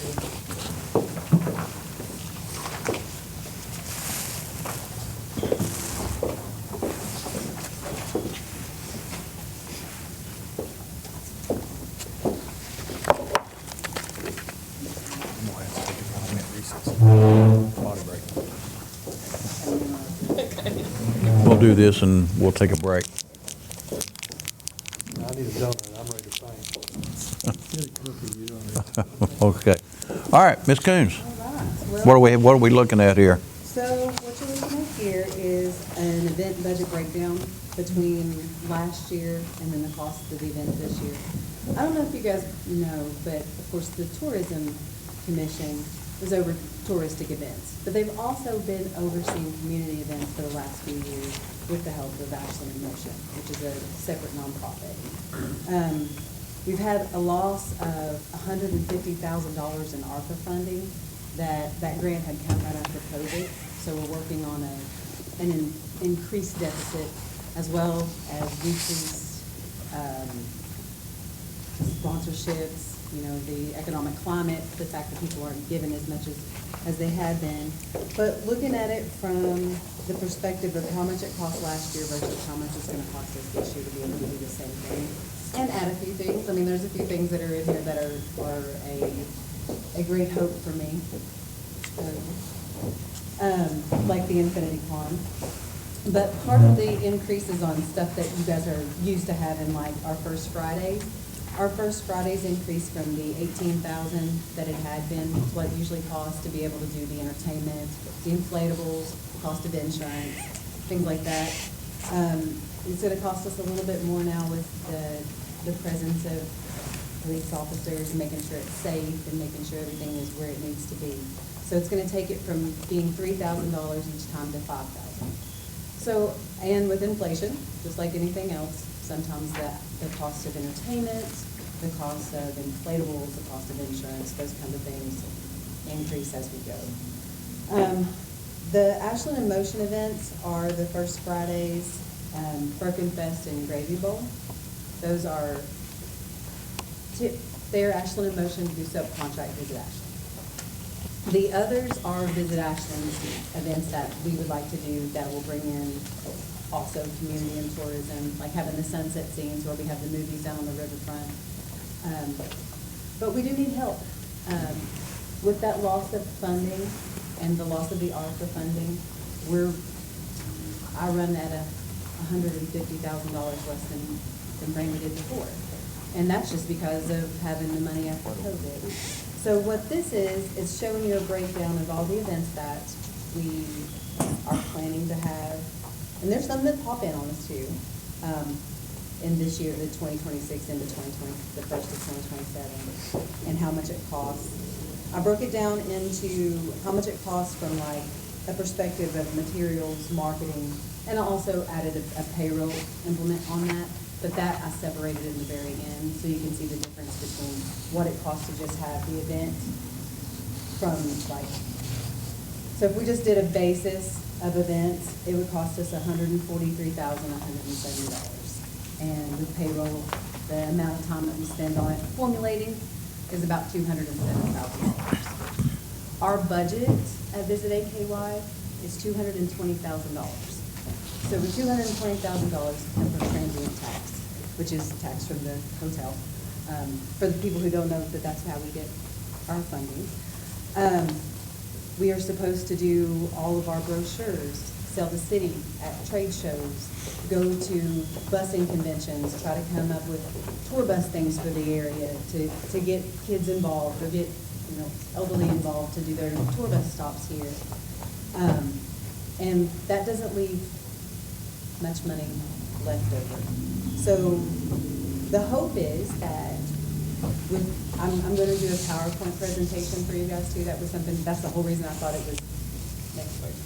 So that you could see the breakdown of what it is that we are doing and how we've been doing it and what KTIA, which is the Kentucky Travel Industry Association, what they want me to do from my position and from what a community standpoint. So we don't drop anything.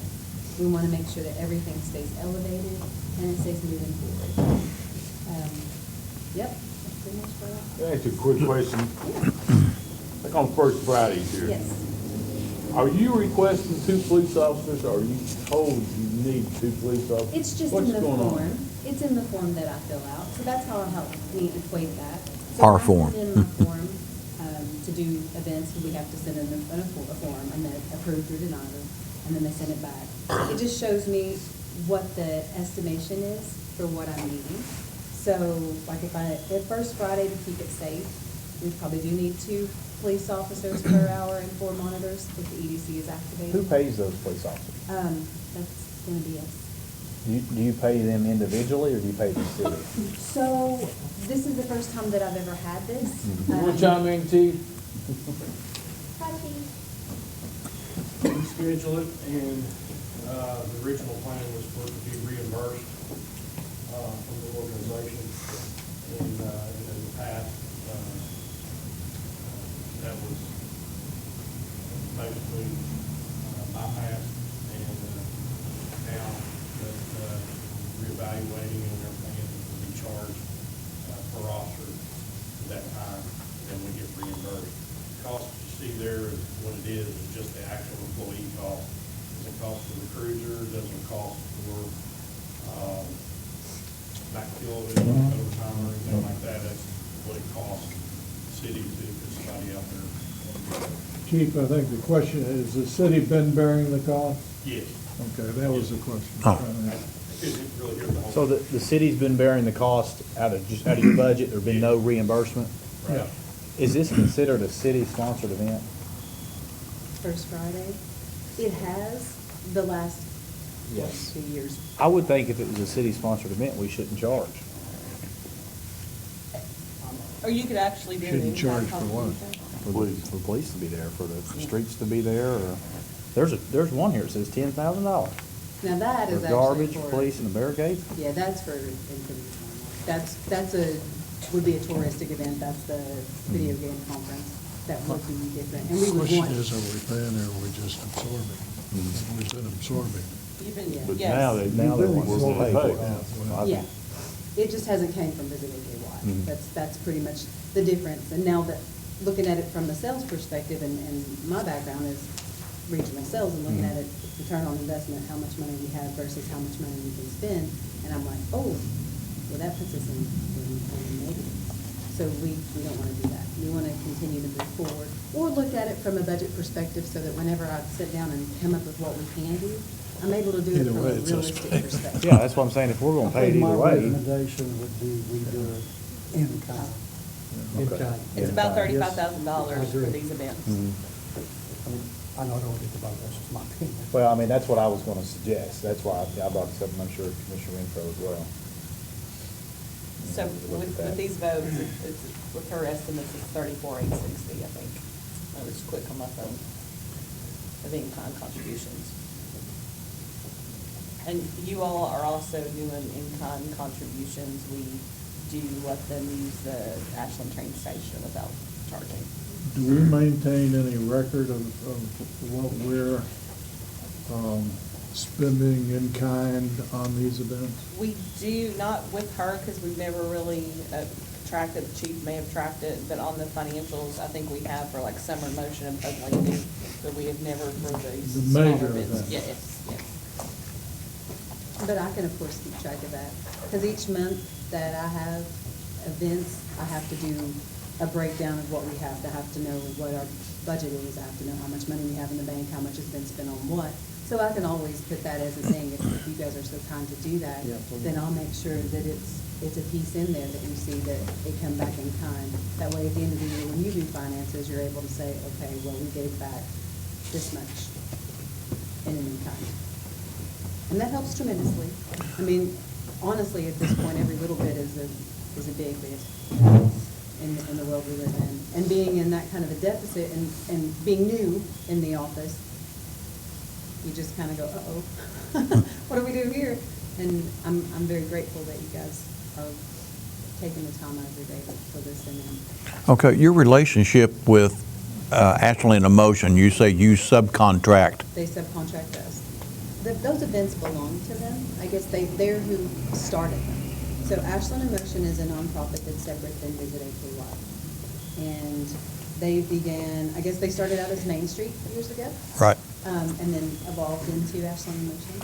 And they have subcontracted Visit Ashland to help them put these on. So basically, the money that had been coming in from the city was to pay an employee to be able to do them.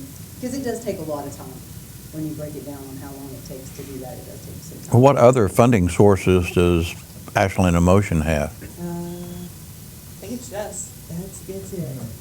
because I they. think there used to be other sources. I don't think there are anymore. They don't.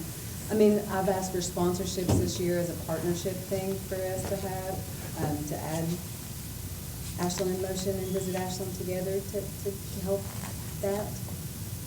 But I mean, that's the only thing. Like last year, Bergenfest made $87 as its, Sounds as a like a parking fundraiser. garage. It made more than us. So, you know, looking at it from that perspective and what it is that we have, I just want to make sure that the partnership continues and that the community events stay going the same way that they have been. And no one knows anything but the wiser, that everything's just moving the way it always has been. It's just hard to do when you're looking at numbers and you're like, eventually, then we're not going to exist. If we keep spending more money than we bring in. It seems to me there ought to be an annual review of the event in terms of whether to continue with the event or to say, you know, this was a good and lively event at one point, it's not anymore. Oh, you're 100%. Maybe we need to move on to something else or apply, the money that's being spent on that event to the other events. True. I mean, just because we've done it in the past doesn't mean we need to continue. If, for instance, it ends up with an $87 deal, Right. and that doesn't make a lot of sense. Well, okay. Ashland in Motion, I asked them to send us, they requested 70,000 this year, not 35. We've been funding them at 35. There was some years they did Been request it. 35 for 25 Yeah. years or longer. They're wanting the 35 back, I guess, where they didn't request the year, so they put on their request that there only will be 2 First Fridays if we don't, I guess, fund the 70, or depending on what you all fund. So AIM's income is $2,000 they have from fundraising and $35,000 from the city of Ashland. I think going forward, organizations that, seek donations from the city, I think it would be very advantageous for this board and the community to have a representative from them come and speak, like you're doing now, like Mike does, We once a did month. that on an annual basis. I don't know when we quit. And I think that. It ought to be the requirement. I mean, And then they if they don't do it, they don't get money. And then they provide a summary of how the monies were spent. Right. I mean, I don't understand, and maybe I should, excuse me.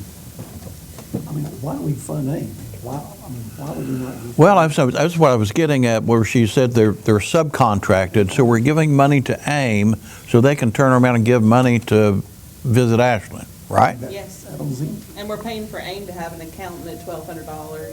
We're paying for them to have insurance of $1,000, and all they do is give money to her. Can we just give the money directly to Visit Ashland?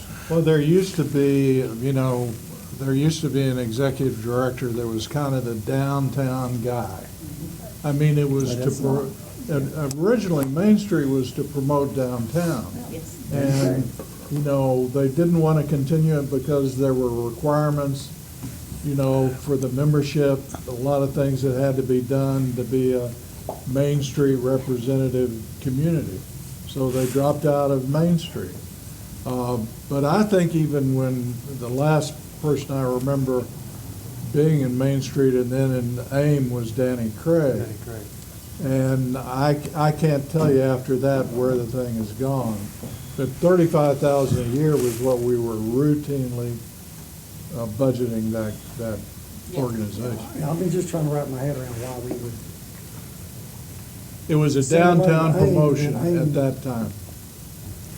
And she can't move forward until she knows if AIM's gonna give her money. To create a budget. It's something we need to resolve.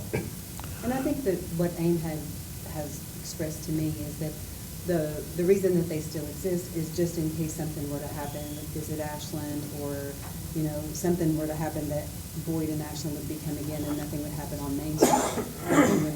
Those community events would somehow resolve. Well, if we give money to Visit Ashland and it's a sanctioned Ashland event, wouldn't it be covered under our insurance?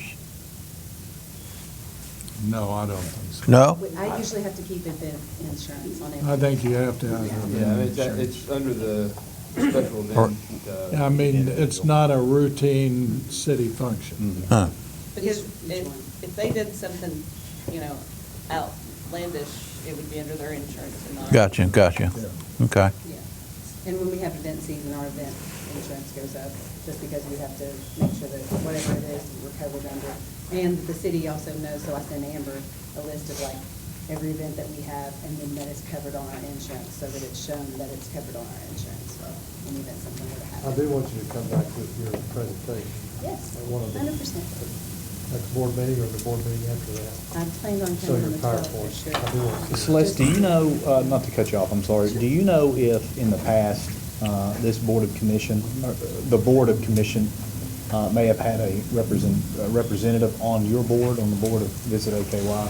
I'm pretty sure, yes, Amanda Clark spoke at Swimming Board, so she was a commissioner at the time. Was it? Commissioner Reimer, it's a statutory board, so the mayor appoints all the members to her Visit Ashland. That's the Tourism Commission. Yep. Here's, I got the statute. And also too, guys, like if I'm an open book. I will be completely transparent. I mean, I will send Sonny something to doesn't like you all that the word. time. You don't like the word transparent? I'll find another word, I just don't know what it is. We had her do the budget breakdown, because I told her that you all made decisions based on data, and that if you all were going to fund something, you all want to know where the money went. So that's why she did the budget breakdown for you guys. Because you all just do not give blank checks. You all even ask of us lots of questions before we spend city money. Well, I think, this commission, I mean, obviously, we want to support, we want to make sure that happens. And I'm sure this board will do that. We're just trying to figure out, how do we do it, Me too. Well, I mean, what I was getting at earlier with the AIM, is that just the middleman, why we have that? Well, let me ask you this. So your event budget breakdown, does that include what you would need to run all the events as you already do, but basically With or without Ames money? with or without Ames money? Yeah. Okay. So we broke it down that way to make sure that everything continued. Even my board, Ames board, knows that I've submitted budget, just so that we continue to move everything Have you forward. shared this with Ames? They're aware of what your budget is? Yeah, yeah. I'm trying to be the best community partner Yeah. that I possibly can. And make sure that everybody who's worked really hard to create what they've created stays involved and elevated too. But I have to be able to, make a budget for the year and know what to tell everybody that's going on, and being able to look at it from, okay, well, here's the events, but now I have to look at tourism. Let's go at, where am I gonna go to get the trade shows and to sell Ashland, and when is that gonna happen? So that helps me build out the entirety of the year and know what buckets of money go to what. And I have to fit, and that's broken down every single month in the way that I do finances. I run reports, I look at reports, I look at how much we've spent versus this time last year, and I looked at the inflation and the different things that's going on in the world, and of course, making sure that everything's safe. Like, having the police presence is important. These people have to be safe coming to anything that Visit Ashland has. So like, that's imperative. That's a no-brainer to me. But yeah, I really appreciate you guys. Can you take just a couple of minutes? I'll let you go. Yeah. Infinity Con's got a $75,000. So, Would you like to tell us a little bit about that? Because it seems like to me it's a pretty big deal here. I moved it to the end of the year into October, hopefully. Infinity Con is a video game conference that would happen on Winchester, and it would turn the streets of Ashland into Fallout the video game.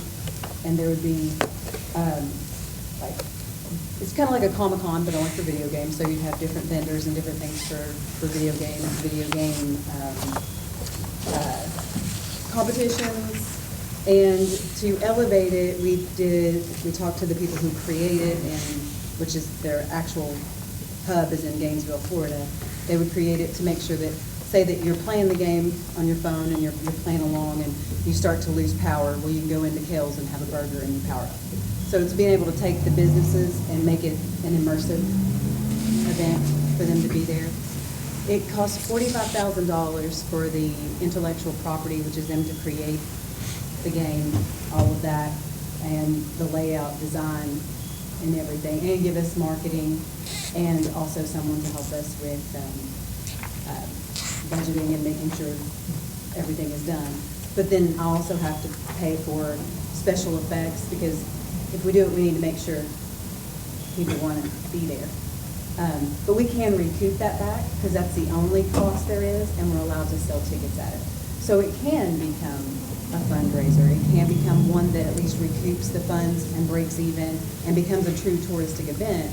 Because when you're looking at something like Infinity Con, you have people who fly from all over the place to play video games or to be in an immersive situation. So it becomes less, not exclusively to community, now it becomes something that people from 3 hours away will come in for. How many other cities have it? We're the only one that they're asking to do the breakout. I am gracious that I knew the guy who was over their marketing department, and they had been talking about doing a world, because the one they have in Gainesville and Tallahassee has 7 worlds. So this would be able to take one of their worlds and put it into Ashland. And they were talking about the convention center and how it can like eventually move its way into that, because you can have the city and move it into the convention as well. And they were like, well, you know, I don't want to lose it. I don't want them to go on to any other city. So I'm keeping them, but I have to know if I can afford them. That's the biggest thing. And that's a big risk. And being here talking to you guys about money and then being like, hey, I want to spend $75,000 on video game people. But I really truly feel in my heart that there is a niche of people that will follow that, and it'll be very impactful secondarily to the economy here. We'll have people spending the nights, we'll have people coming in from Coons. Florida, designing things, special effects, and hopefully, you know. Have you got much preliminary feedback on this? So, my board is totally on board with it. We just want to make sure that financially we know what the year's going to look like, event cost-wise, and what we have coming in, so that I can say, okay, we know we have it, let's go try it. Because it's a big trial. It's a I big mean, have you got people from outside Ashland saying, Yes. hey, when is this and Yes. how? Okay. Yeah. Well, most of the people that I've told about, they get really excited about it, and especially if that's their thing. So, you know, and talking at it from a mother's perspective, I have 3 boys that are really counting down days to that their friends can go play on the street, and they're bringing their video games and their real life in together, so it gets them out of the house, but it also gets them. Sounds like an updated Pokemon. Yeah. A little bit, it is, other than, you know, it's just gonna write Ashland into it, and Fallout the video game is, Fallout the video game has like Celeste, a what thing. is your funding from your tax? How much money are you getting? So, we average about $12,000 a month from, $12,000 a month? yeah, from transient tax. So that's what we get. I mean, there's some that are great. There's some months that we have Rock the Countries and those kinds of things that are coming in. And we have an $18,000 month, and then we have, the next month we might have a 12, so it might be somewhere near 14. It depends on 15. occupancy in the That would be hotel. closer. I'm gonna price, Top of my yeah. head, Yeah. I was thinking 14 to 14, 15. yeah. Because not having my numbers in front of me, but just thinking about it from a financial perspective, probably closer to 14 is the Okay. average. Other than us, is that your only source of funding, And sponsorship. Yeah. sponsorship? Yeah. And we were really down on sponsorship last year, but I'm new, so it's a learning curve, and being able to get in front of who I need to get in front of, and, you know, we've been talking about different facets and avenues and ways to bring income in. Infinity Con, we can sell tickets to. So if we sold tickets to it, we can recoup the funds and maybe even more than, which is the great hope. But at least making back what we spent in when it comes to that. Because the secondary economic impact on that is really the goal for it. Like, what do we have coming in from our side? So that's pretty much Infinity Con. I'm really excited about it, and I don't know if you can tell that, but just a little bit. Celeste, thanks for your presentation. Thank you. Nice job. 100%. Thank you, guys. Thank you. Thanks. Guys, would you like to take a 10-minute break? Sure. All right. 10 minutes. We'll get right back at it. And stand.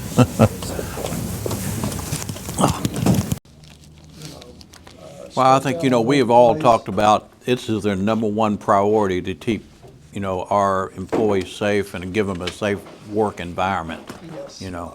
And so we're also looking, and this is tentative, I don't know if we can do it, but the reason I'm not calling it a central garage, I'm calling it a public works. It would consist of streets, central garage, sanitation.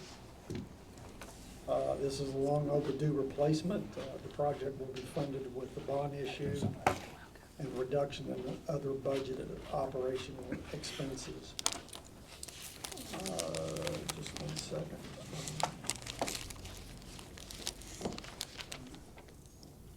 Yes. That's about all I have. Yeah, putting them together, they would probably be able to work more cohesively together. I mean, I would think, having them all right there. Yes, would you want to talk about that, Mr. Corbett or Barry? I think both of these guys are, have Leads our taken the team. lead. I'll be glad to. I would not disclose where we're talking about or the location. Yeah, I wrote up a summary, because engineering is ready to go. We've looked at 4 different properties, including the existing property. Made the layout designs, and to combine both the streets and central garage in the same spot. So some of the property we've already eliminated well, the original property we've eliminated really because it floods every time it rains. The buildings, you can't get a fire truck in there and open the hood. Why would you build on something that is not working now, so? So anyway, we're ready to proceed once the commission gives us authority. We have not looked at the probability of selling the abandoned properties, once we build. Once it's built. That's a potential. We made some estimates, but we haven't included the cost of demolition. But anyway, the bottom line is engineering is ready to go for central garage. It's needed really bad. And we toured the properties and the streets. We met with streets department. We met with the garage people. We even interviewed Jim Weaver, the previous superintendent up there. So we've got lots of facts and drawings. We're ready to go with your olds. Well, let's go to Ms. Veach. How we pay for this? We would have, As I said earlier, we're looking at a bond issue. Okay. it's 65,000 approximately per 1 million of debt service. So he's estimated around, 5 to 7? In that range. but- Yes. And that's probably, I use a really high figure for building costs. When you're saying 5 to 7, 500 to 700,000, is that what 5 to 7 million. in terms of building the? Yes, yes. I thought about property access or property acquisition. Well, hopefully, Much cheaper. Yeah, oh, yeah. Yeah. one of the locations that they've identified as being very viable is currently under appraisal, and hopefully we'll have that to share with you all in an executive session at an upcoming meeting. And just for public disclosure, that's the typical way that we do that, is when there's a property that's been identified as a appropriate use, it's appraised, we then bring it to the commission in executive session to discuss, because you don't want to reveal the price, obviously, because that could impact significantly the cost. So, What's the age of the current facility there? I know it's, it's a hodgepodge. There's a new building on one side. Noah's Ark out there. Yeah, I mean, it was, It's over 100 years old. it was Ashland Vocational School at one point. I never knew that. And it's below the street level. It's 3 feet below the street level. In your 5 to 7 million, does that include any new equipment? I mean, we're not gonna drag all the old equipment, and put it in the new building, are we? What, We're gonna try to get some new stuff? we have an advantage there. I think that some of the stuff, when it's used for the Ashland bus system, I will be able to maybe utilize our FTA pin for some of it. We would transfer the lifts and the stuff that is new and usable. But that cost did not include any major. I would hate to drag all the old cruddy stuff down and put it in a new building. No, I don't anticipate doing that. That would not be my plan. If you recall, Mr. Grubb, what was the cost of the water distribution and sewer Buildings over there? collection building up? Yeah. No, it was, I said 3 I thought it was 1.7. Michelle's memory is better than mine. And I think it's well below Yeah. She was saying 3 to 4. it's a nice building. It is. Absolutely. Okay, so we'll look forward to hearing from the, And in the executive addition, session. At the same time, we do have certain other Thank you, Steve. Thank you, Barry. infrastructure in the city that needs addressed, one of them being this building. We thought about tackling the heating and air in this building, because we have mold. It's need replaced for years. When we go out and do the bond issue, we intend on looking at the assets citywide to see what else needs fixed. We're not gonna go into this and like do this and borrow money, and then something needs fixed later. We're evaluating all city assets. I think it's a good idea. I mean, I know these windows, there's a window back there that's cracked, or it was cracked. Windows out in the hallway that are cracked. All these windows allow in, I don't know what you wanna call it, road dust, used to be coal dust coming in and stuff. In particularly on the first floor, the HVAC system, we had a professional company come in, some guys with PhDs, and, I think there was some mold identified, is that correct? Yes, but between the windows and the heating and air, I think our health insurance costs would reduce some. Want to jump into that right there now? We'll go straight to the health insurance? Yeah. All right, let's, what about water line replacements? Davey Chappelle actually made us a list of the priorities. I have. Yeah. Yeah. Thank you. Oh, yeah.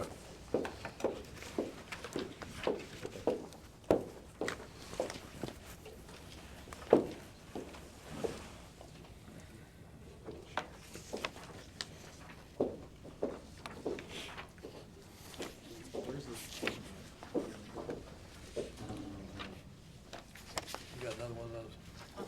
I'm sorry, sir. Thank you.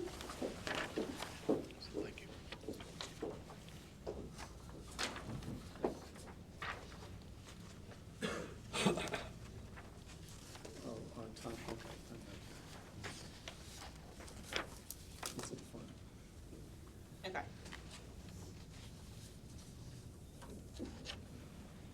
We have the Blue Water report that was done back in 2018. 17 or 18. Well, it was published December of 2018. I think what we looked at, and perhaps Mark can correct me if I'm wrong, but some of that is still dated right now. Some of the recommendations was put into place.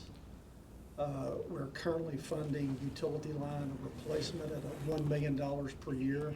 We are? We That was are. one of the questions We I have had. dedicated Mhm. every single year since then, 1 million. We could do more, maybe. We can certainly use more. Are we still averaging 240 breaks? Even Yeah. more, I just calculated before, we were at about, well, I did breaks per 100 miles, the pipe, which is one of the standards in there that Right, they use. right.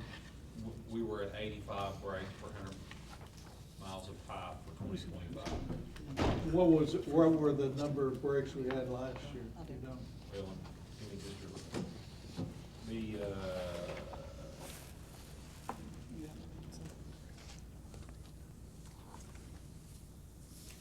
it's about 260, somewhere in there. Well, you would think if we're spending $1 million a year, that we ought to be starting to make some kind of impact on, I would, you know, over 5 years at least of $1 million. so the original report there talks about at the time, they proposed 20 years Right. to be able to bend the curve, to move it Right, below. right. I think it was 30 Yeah. breaks per 30 breaks is what they thought per we needed to 100, get to. per 100 miles of pipe. Yeah. And we're at 85. And at the time, that cost, I mean, it was a significant cost. We understand that, how much it was. Yeah, it was significantly more than $1 million a year. $3.2 million in 2022 to replace 6 miles of pipe, which it would require that for 20 years. And then just to put that in terms of, in the document that you have there, Commissioner Martin, I think it's on page 36 that you have the document there. I do. It has some cost estimates there. Right. And just for just for comparison, just for this one project, the second project from the bottom there, it says Unruh Street. Right. The estimated cost at this time, when this was developed, in that document, it says $75,735 for us to do that project. Right. We just completed that last year. We just completed that project. And our cost with our people, what it cost us for us to do with our people, including the patch, was about $235,000. So that gives you an idea of the cost, how some of these projects, especially if we have to use a contractor, which that wasn't a contractor project, but like the Oakview Road project, in here's around $800,000 is what they proposed it would cost at this time when this document was made. Now we're talking $5 million. Yeah. So it's just we're still getting a significant bang for our buck when we do these projects with our crews. We still get a lot of stuff done, but the money is it's just gone crazy with inflation, with the cost of the materials and stuff. Well, another thing that was suggested was that we do a surcharge similar to what we have done in wastewater treatment. Let me throw this out. As a means of payment over a 20-year period. Let me throw this out at you.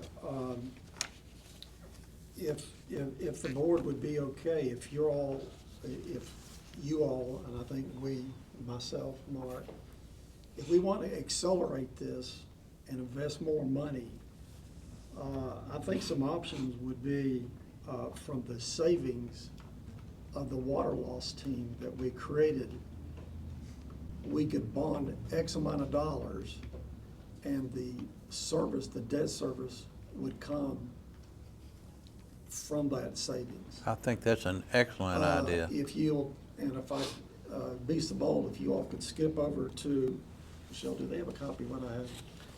Your notes, no, sir. Well, not my notes, but out of Oh, the this. water loss? No. Yeah, water loss team accomplishments. If you all don't, Michelle's gonna speak on it just a little bit. Where we've looked at these, excuse me, water loss and changed out meters, we are realizing quite large savings. My notes here is 500 to 600,000. That's a very conservative number. I think it's more in the neighborhood of 750 to 800,000. So my proposal would be whatever. I The don't difference know, is? I don't know what the bond rate is right now off the top of my head. 4%. 4%. So whatever that, we'll say the low end, 600,000 would support the debt service is what we would bond to accelerate. That would be 10 million. Yeah, us putting that level of pipe in the ground faster. I think it's going to pay for itself. I mean, It does, and Mark's team has done an excellent job with the water loss. We've, the meters, they've done 13 out of 20, and they haven't even got Canonsburg yet because they're waiting on Canonsburg to fix something. And his staff is already starting residential. It's been, 15 years since we've done the residential, that we've changed them out. So we're even starting, getting the residential meters changed out. Well, the meters were a significant part of the water loss that we believed we were experiencing. Yes. Like That is correct. 15% or more. That is correct, and I still think there's more to be gained. Right. But we are, even with the leaks, we are losing a lot of water just in the repair of these leaks, 240, 260 a year. It's something that we started out with the millions that we did, may not helped us the breaks per mile, but it helped us with redundancy. And we started the big lines. We did the big lines first. So when we had the DeBoard Hill tank repair, you know how we didn't lose water? And it happens to be because we replaced the lines and it made our system more redundant. The majority of our leaks are occurring in 2 to 6 inch lines. Yes. Is that not right? Yes. I mean, it isn't in the big lines that we're really losing or experiencing No. the leaks. We have a handful of the larger lines. Well, that are like the one problematic. up at The the ward. Marathon. or Well, whatever. and, I mean, Oakview Road's an issue, Yeah. 29th Street, we have some other larger lines that we wanna do, but also to touch on what Michelle said, that's part of the bigger idea of redundancy. What she's talking about, if you remember, we did a line of Simpson Road up to the DeBoer Hill tank, we did And one it of ended up being a Belmont, loop.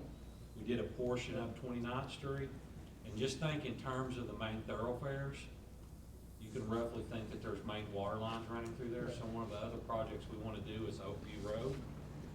We did Dixon Street, which connects Pollard and Blackburn, and then finishing up the portion of 29th Street that we haven't done. So those are the ones that are supplying the redundancy. And like she said, we expected to have 10,000 people out of water when we went to make that repair up there. And we were definitely surprised, the Division of Water was surprised, anybody that was involved in this was surprised that we were able to maintain service throughout the system when we turned to Board Hill. And Eric has also done a grant for a federal appropriation for Oakview and 29th Street. She's applied for, it's about $5 million to help do those lines with. Great. So we're not only, using our utility revenues, we're seeking grant money to do those. In terms of this, the CSO that we have, or the surcharge that we have on the CSO on the sewer deal, now that we have bonded the resulting or the additional costs to do the wastewater treatment building, are we going to continue with the surcharge?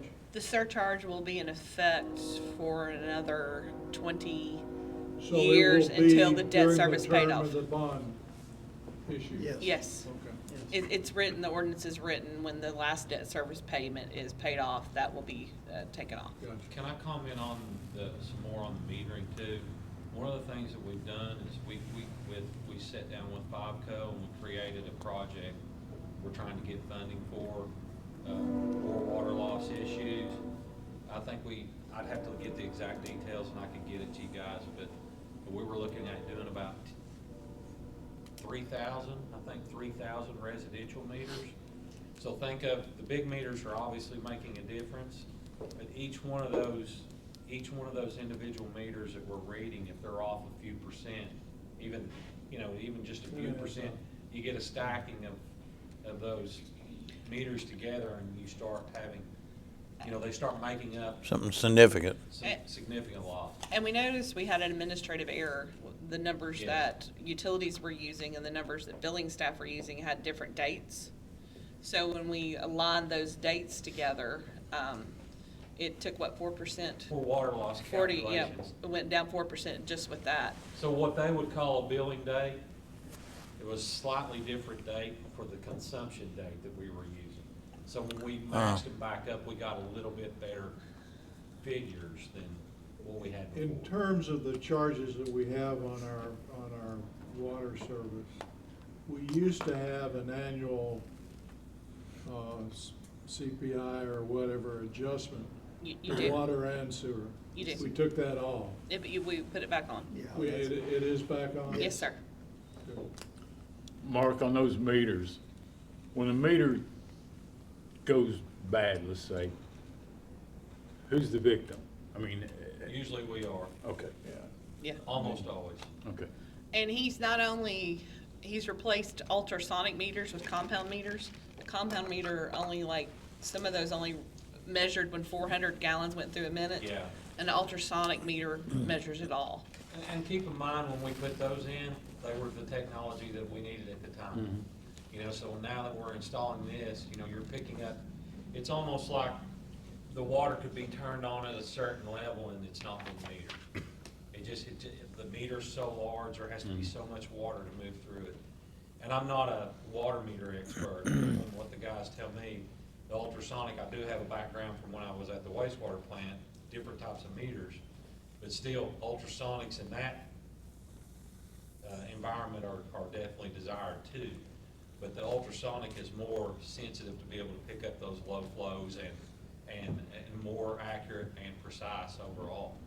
And the water loss team chose Catlettsburg and the industrial park areas because we can actually look at how much is produced in those areas. And through in-house engineering, because we previously were actually engineering outside. Barry and his team engineered the first Catlettsburg project, saved us $50,000 in engineering cost. So we did that in-house. And we're also fixing another problem. We, for years, have not been able to fix Catlettsburg's fire hydrants. Like somebody hit it with a car and it never was replaced. And they would think they were down like 10. So in this one area, we're fixing 4 and adding 4.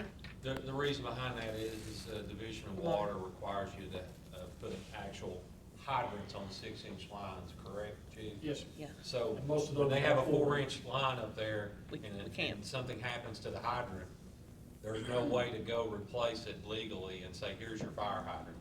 Are we out from under the 2018 consent agreement that we had on the water? The agreed order? Yeah. Yes, sir. When did that end?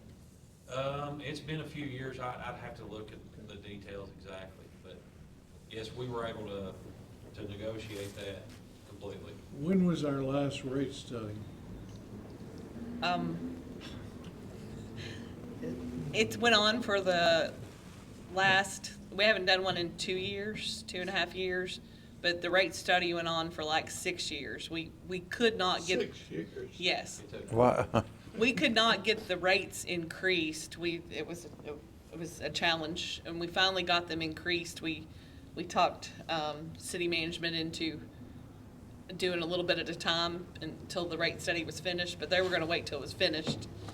So we did a 10, 10, and 5, and they finished the rate study about 2.5 years ago. I have a note in my budget preparations to calculate for, I think we were preparing for FY28 for another rate study. I have to go back and look at the exact year, but we have it worked out based on the requirements for public service. And that was part of the problem with the utility fund. We had the inflationary increases in pipe and paving and stuff, and we kept putting off, increasing the rates. But we should. The Blue Water study wanted a 20-year plan. We don't have a 20-year plan in place, obviously. No, we do not. But And and this is a very progressive step to take, depending on how quickly we perform these. we could bond, and the water loss team could come together with a plan. It could be even, hiring more distribution crew and doing it ourselves cheaper. But getting these in place, and from the outcomes of, I hope Erica's grant is appropriations. Mr. Rice, she applied for their money, that it's successful. And if it is, we could knock a lot of these off the list with the $10 million bond issue. And we have, I think, we do have that on the capital projects committee, the document that we work off of monthly. We have, you can go back and, normally we don't look at that every month, but the projects that we've completed, just by doing what our crews have been able to do over the years and the handful of projects that we've contracted out, the list is really starting to be pared down for the existing plan that we have. I mean, over 4 or 5 years, it doesn't seem like you're doing a whole lot, but when you do 3 or 4 projects, 5 projects possibly during the year, you gradually start chipping away at this list. So we have done that. Obviously, we would love to have been able to do more, but we have, we've made a difference. Maybe it's not a measurable difference, but with terms of number of leaks, but I do believe like it's for certain we made a difference with resiliency. So what would we use the bond for? If our crews are gonna do as much of the work as possible, we would just use the bond for Buying pipe. material, piping. The fittings. paving, And there is some where our crews couldn't do, so we obviously would hire contractors for those. The big ones, I would continue to pursue grant funding for, but I think we could actually knock a lot off the list. And we could possibly, Mark and Davey be an eternal thing with them, but possibly we could hire a crew to, My question, are we staffed to do this? yeah. I mean, many years ago, they hired Well, a we fifth created crew. a team, we created a fifth crew, but hiring another crew would make them where they could do it more consistently. Yeah, and that's just not, that's great if we can find I do believe we can get the people and we can train a crew up, but there's also equipment and all that, like, that's not super cheap to do that. But in the long run, it's probably still more cost effective than paying contractors. It is, like, in Pollard, Mr. Cole he actually bid that out to hire a contractor. And the whole point that started out with Pollard was we were going to do storm sewers where we could change out the water lines and the sewer lines, because HUD wouldn't pay to do that, but HUD would pay to do the storm sewer, and the HUD would pay to pave it back, which was too expensive cost. And our crew did it for $167,000, because that was the thing. We have talented staff with the highest water licenses you can get in the state of Kentucky. So we used our people to do it. Tony and I had to, we had to fight to use our crew, because it was 3 times the cost to hire a contractor that it was for our guys to do it. And there's no doubt we have, as far as like the talent to do it, there's no doubt in my mind that our guys can do any of this stuff. And when you get to the size of like a 16-inch main or something like that, You gotta go. it gets a little bit more difficult. So there'd be some valuation there, but I think we could get a lot accomplished off the list with the bond issue. And when I asked them where it's staffed, wasn't talking about their expertise, talking about, Oh, we have yeah, enough. bodies. enough Yeah, people. bodies. Is what you were talking about. Yes. Yeah, I knew what you were talking about. I was just trying to stress the confidence that we have in our people. It's not the fact that they can't do the work, it's physically not having enough people to actually go around. All right, some of these things, moving on, they're probably really quick, we can do that. Like the wastewater treatment plant groundbreaking. We're now You're kind shooting of- for the 24th, I think. We had a breakdown between the state and federal officials being here, so we're now shooting for the 24th, and we haven't come up with a time. No, I think Erica and I discussed this, and we were gonna reach out to the representative's office and basically work the point to where, tell us the time you can be available. If you can do it on that day, we'll make it happen. So, I mean, you all, just Commissioner Martin and Mark and Hall, you all just let us know when you work it out. Very good. Excellent. Okay. We're still talking the same venue, same type of thing? Yeah. Change of days. Okay. Let's see, public communication method. I'm sure what that one is. I think there's different methods. Maybe Corporation Council Oh, can address okay. his concerns about that. That's what, One of the ideas that we've kicked around with the IT team is possibly coming up with a city app that kind of points and backbones off of the city's website. There are other cities that do that. I could send you all to check out. But basically, it runs very interconnectedly with the city's website, and you can do push updates, push notifications. Essentially, you wouldn't have to go to a third-party group. You could actually, anybody on their phone or computer could go to the city's own application, and everything would be right there. They get real-time updates. It could be linked in with social media if you wanted it to be, but it could give you some real-time feedback, real-time communication method to and from commission, staff, directors. It's just an idea that we might be able to present to you if that's something you might be interested in. And it would not be at a significant cost. Basically, like I said, it would work off the already existing website and kind of direct to and from it. Okay, Wouldn't be a major change, just a very good.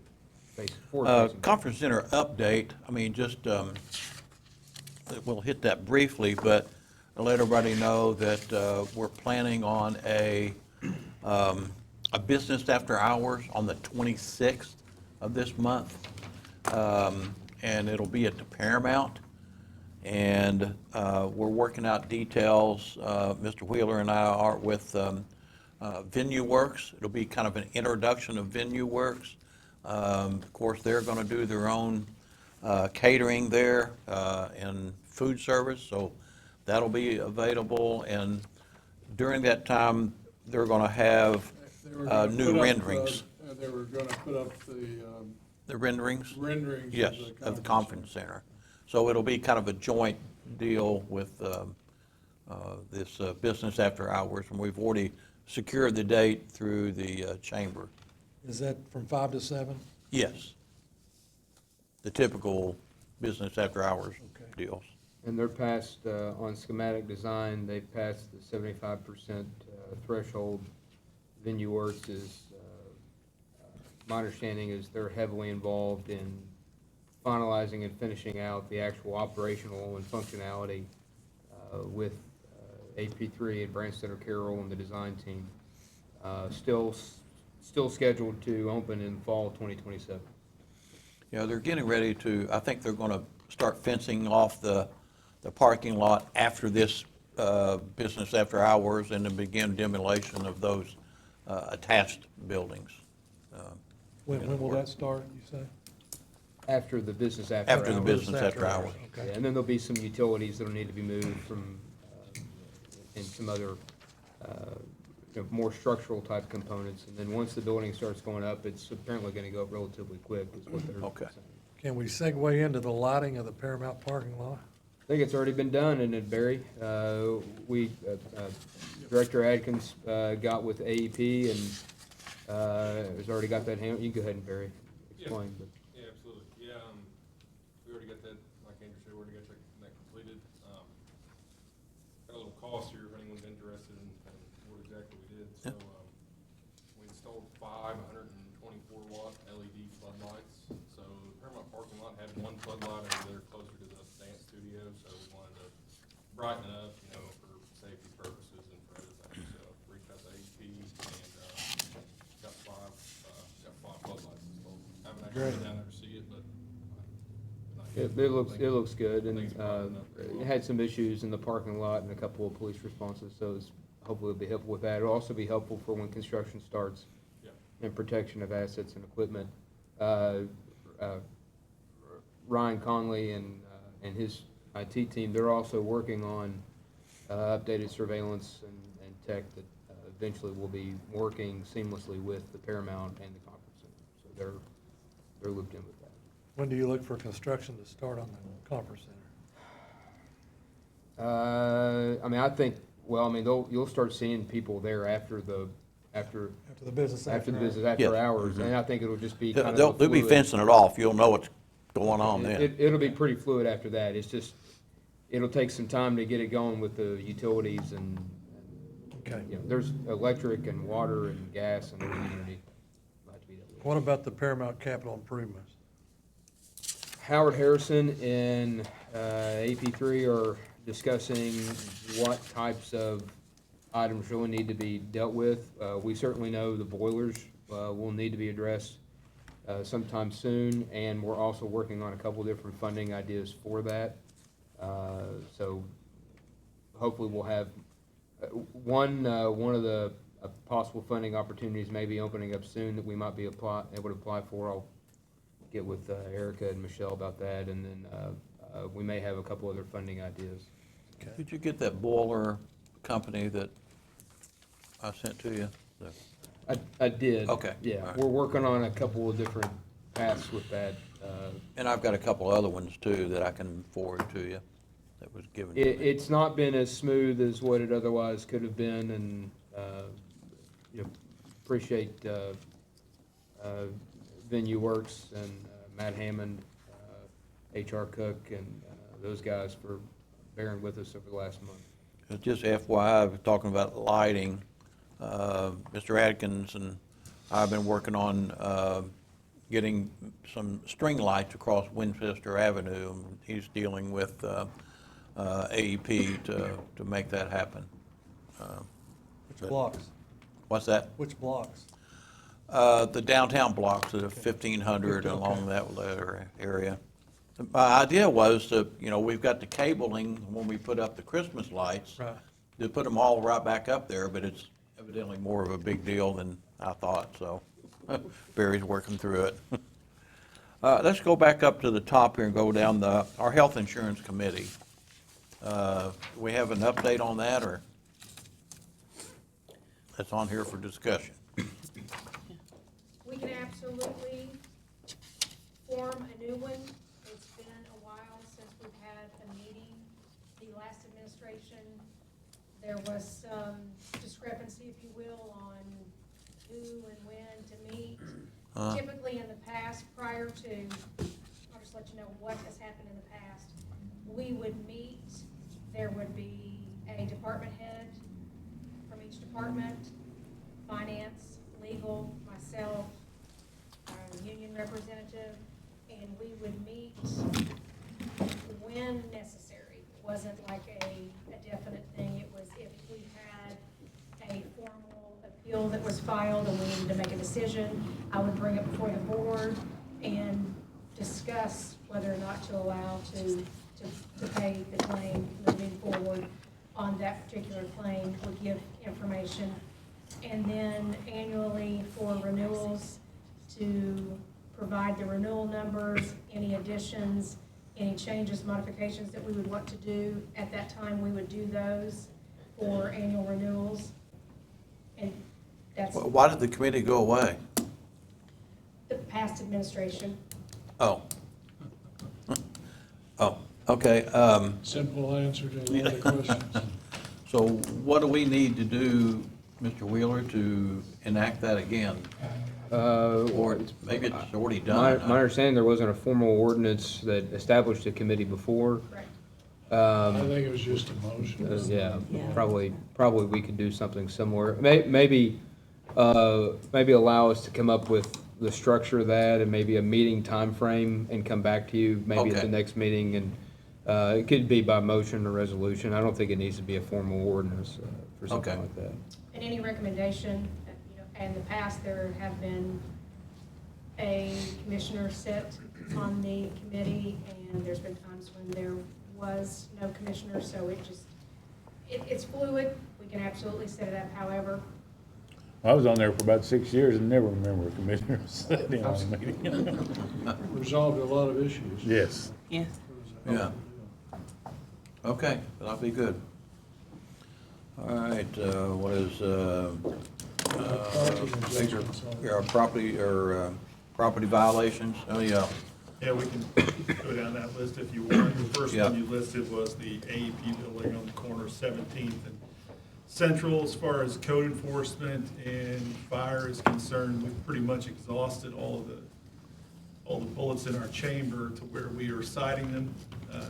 We've done the 4 times, That property was, tax. that was approved at the last code enforcement board meeting. That information's been sent to finance and to the PBA.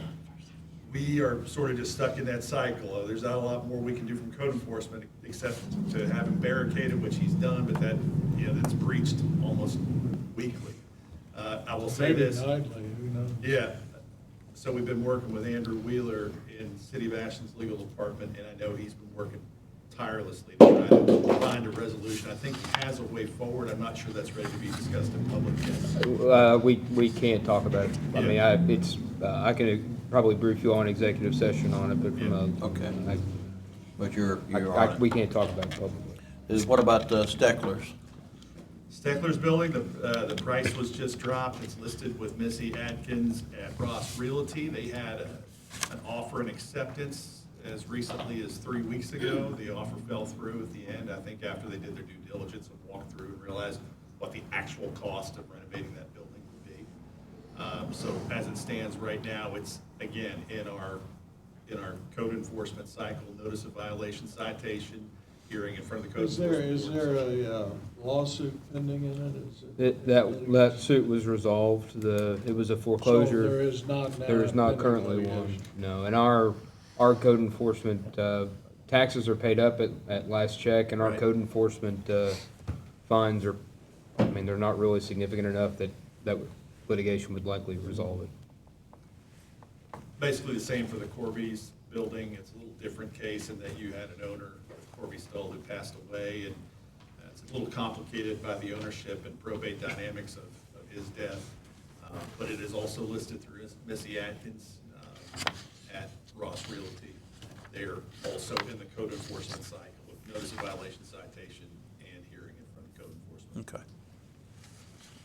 I guess Gene Jackson is a little bit different situation. May have something Yeah. to present to you all Right. within the next 30, 60 days, hopefully Excellent. quicker, but. That's good. Okay. Okay, employee structure. What about the parking adjustments? We talked about that. Yeah. Okay. I'm thinking, guys, maybe we go for a few more minutes, 3 o'clock, that's 3 hours. We also have executive session on that. Well, what? Executive session. Yes, we do. All right, let's see. Major utility projects update. Do you need to try to tackle that along with the quarterly thing? Isn't there a, Barry has a spreadsheet too. Yeah, okay. Barry does it.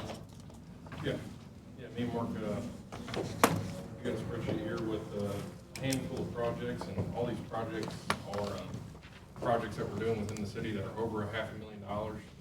Okay, yeah. So You can go ahead and touch on yours, and I'll just speak with mine. Okay, so, we have the start date, the anticipated completion date, the current cost, the funding source, and then we have comments, but the comments are just very, for the public's sake, very generic. This is the basic purpose of the project, this is what we're doing. So the first one that we have is, Florida Street, Bogus Drive, and Johnson Fork, pump station upgrade. So this started in September of 2024, and anticipated completion is in fall of 2026, so this year.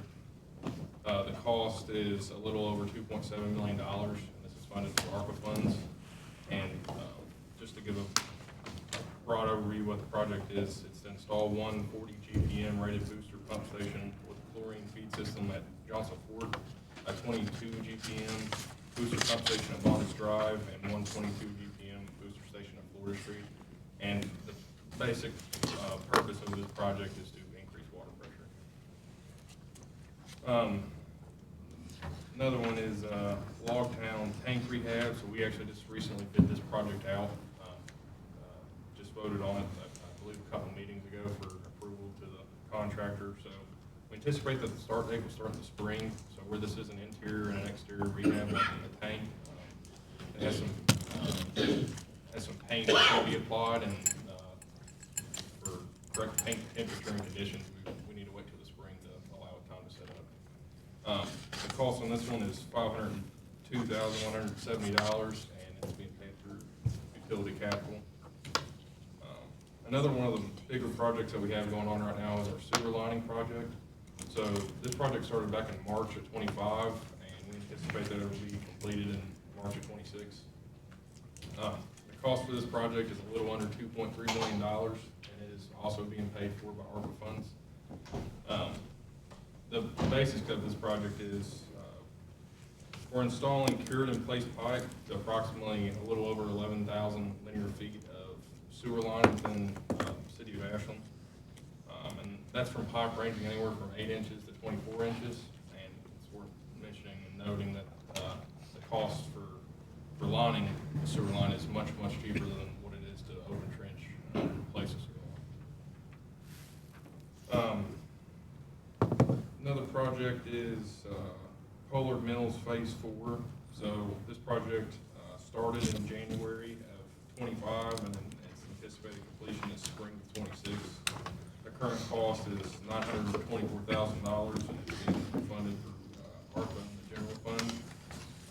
The scope of this is a streetscape project that includes the installation of concrete gutters, curbs, sidewalks, retaining walls, those type of items. And that project has been delayed a handful of times for really causes that are outside of our hands, but they've been up and rolling and doing well on it. Cold weather has slowed them down a little bit for concrete pours or driveway pours and all those types of things. But whenever, I think we're expecting to get some better weather next week, so they're gonna get back at it, hitting on it. And I think Mark has a couple capital projects he's gonna bring with.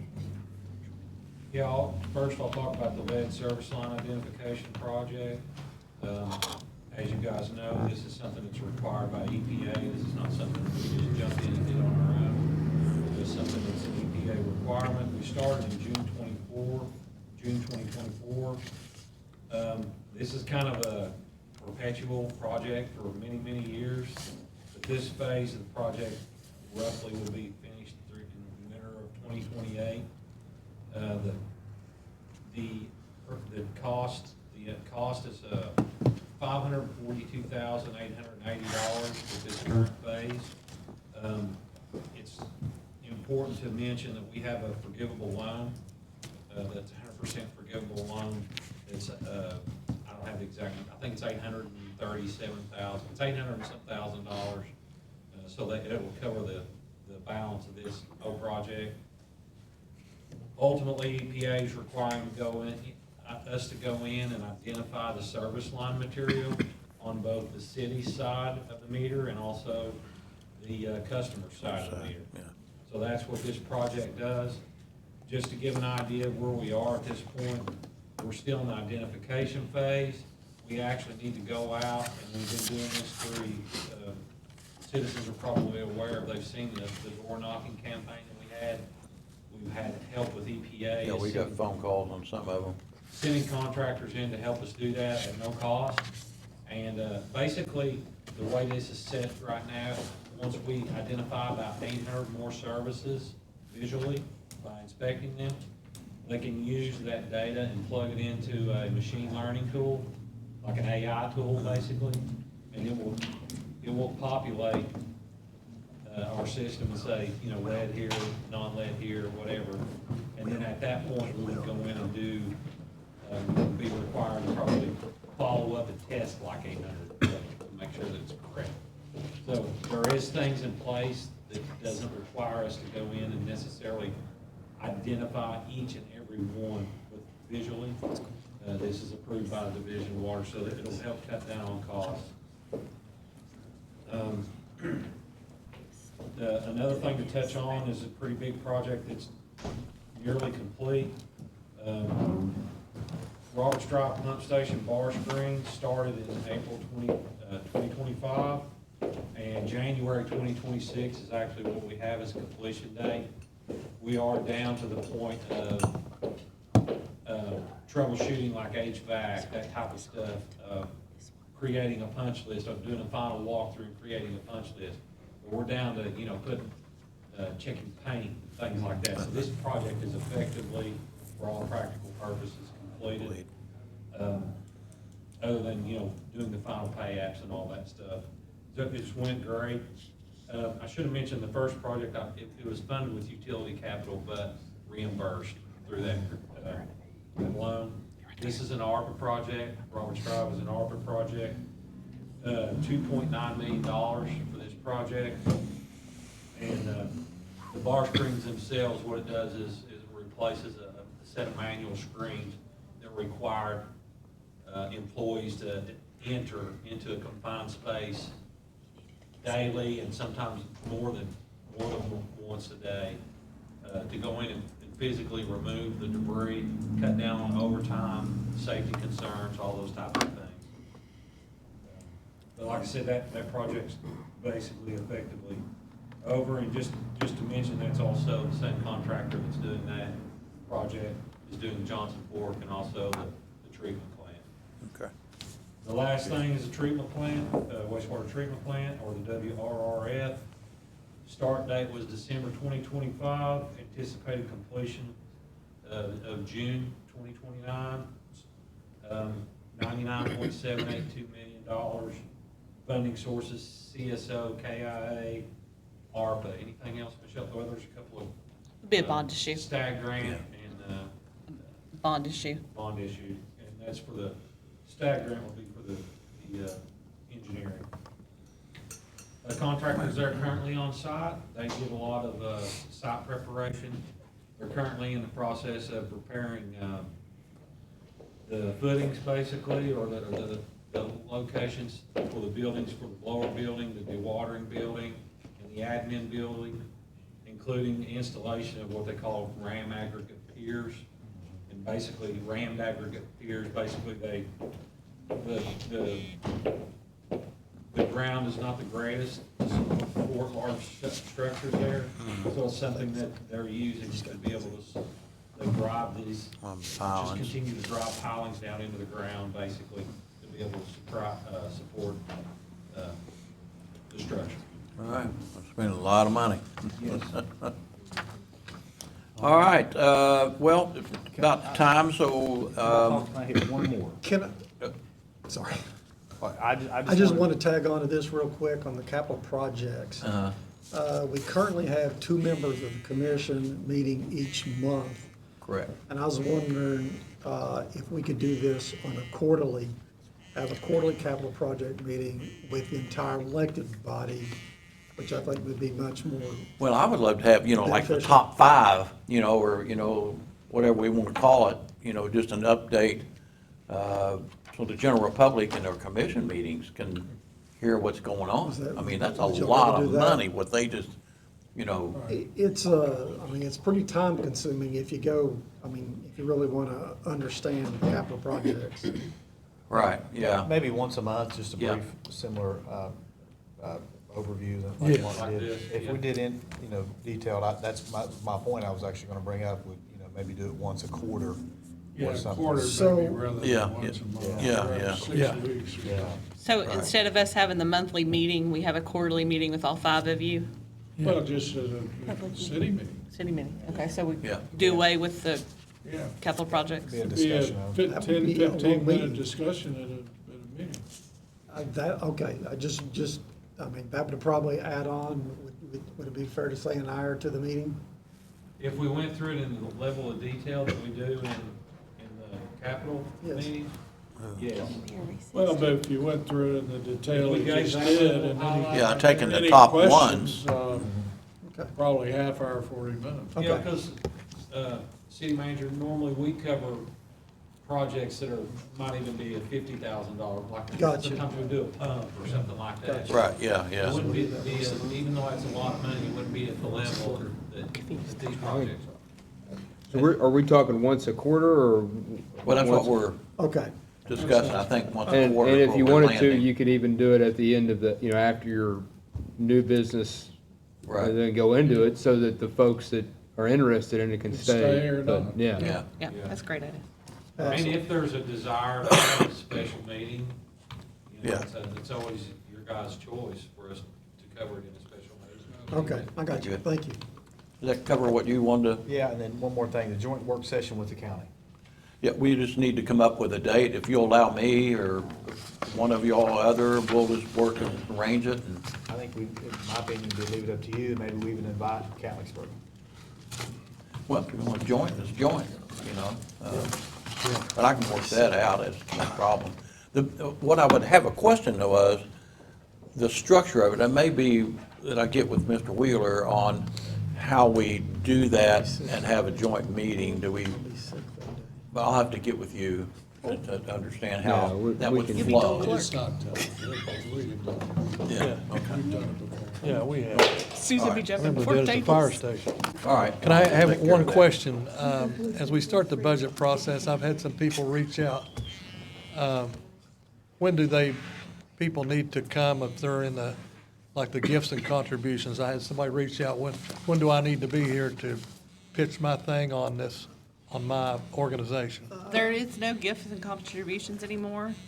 Now, the CDBG committee meets Tuesday, maybe? I needed to pay more attention to Jacob. The organizations then could pitch for the CDBG money. The only other thing that we already agreed to fund is we fund Summer Motion and we fund POG every year. Well, this specifically was Summer Motion that reached out to me and said, when do I need to be at a meeting? It would be with the budget hearings. They've asked for more money. Yeah. Because it's America 250 and they want to do extra stuff. She's already made a contribution, so it'll be part of your all's budget packets. Yeah, those meetings not been set yet. Not been set Commissioner. yet, but Yeah. they're Probably early. they were worried that they needed to be here Early today. April. No. Okay. And just to talk about 250, I did give you a list of what we are facilitating, not doing, but we're facilitating these events. So this is a list of them. If you got questions, just ask me, and I'll probably talk to you individually to what we're doing. And we should All have a right, bus so, app this month. What's that? We should have a bus app this month. Good, Yeah, good. I'm excited about that Great. too. The bus app that will, where they can Tell you where the bus GPS is. and tell where they're at and all that. All right, entertain a motion to go into executive So session moved. to discuss individual personnel matters. And one potential litigation. Oh, okay, all right. And one. All in favor, say aye. Aye. All opposed? Yeah. And we probably won't do any business when we come back, so we'll come back and adjourn. Robert? Thanks, everybody.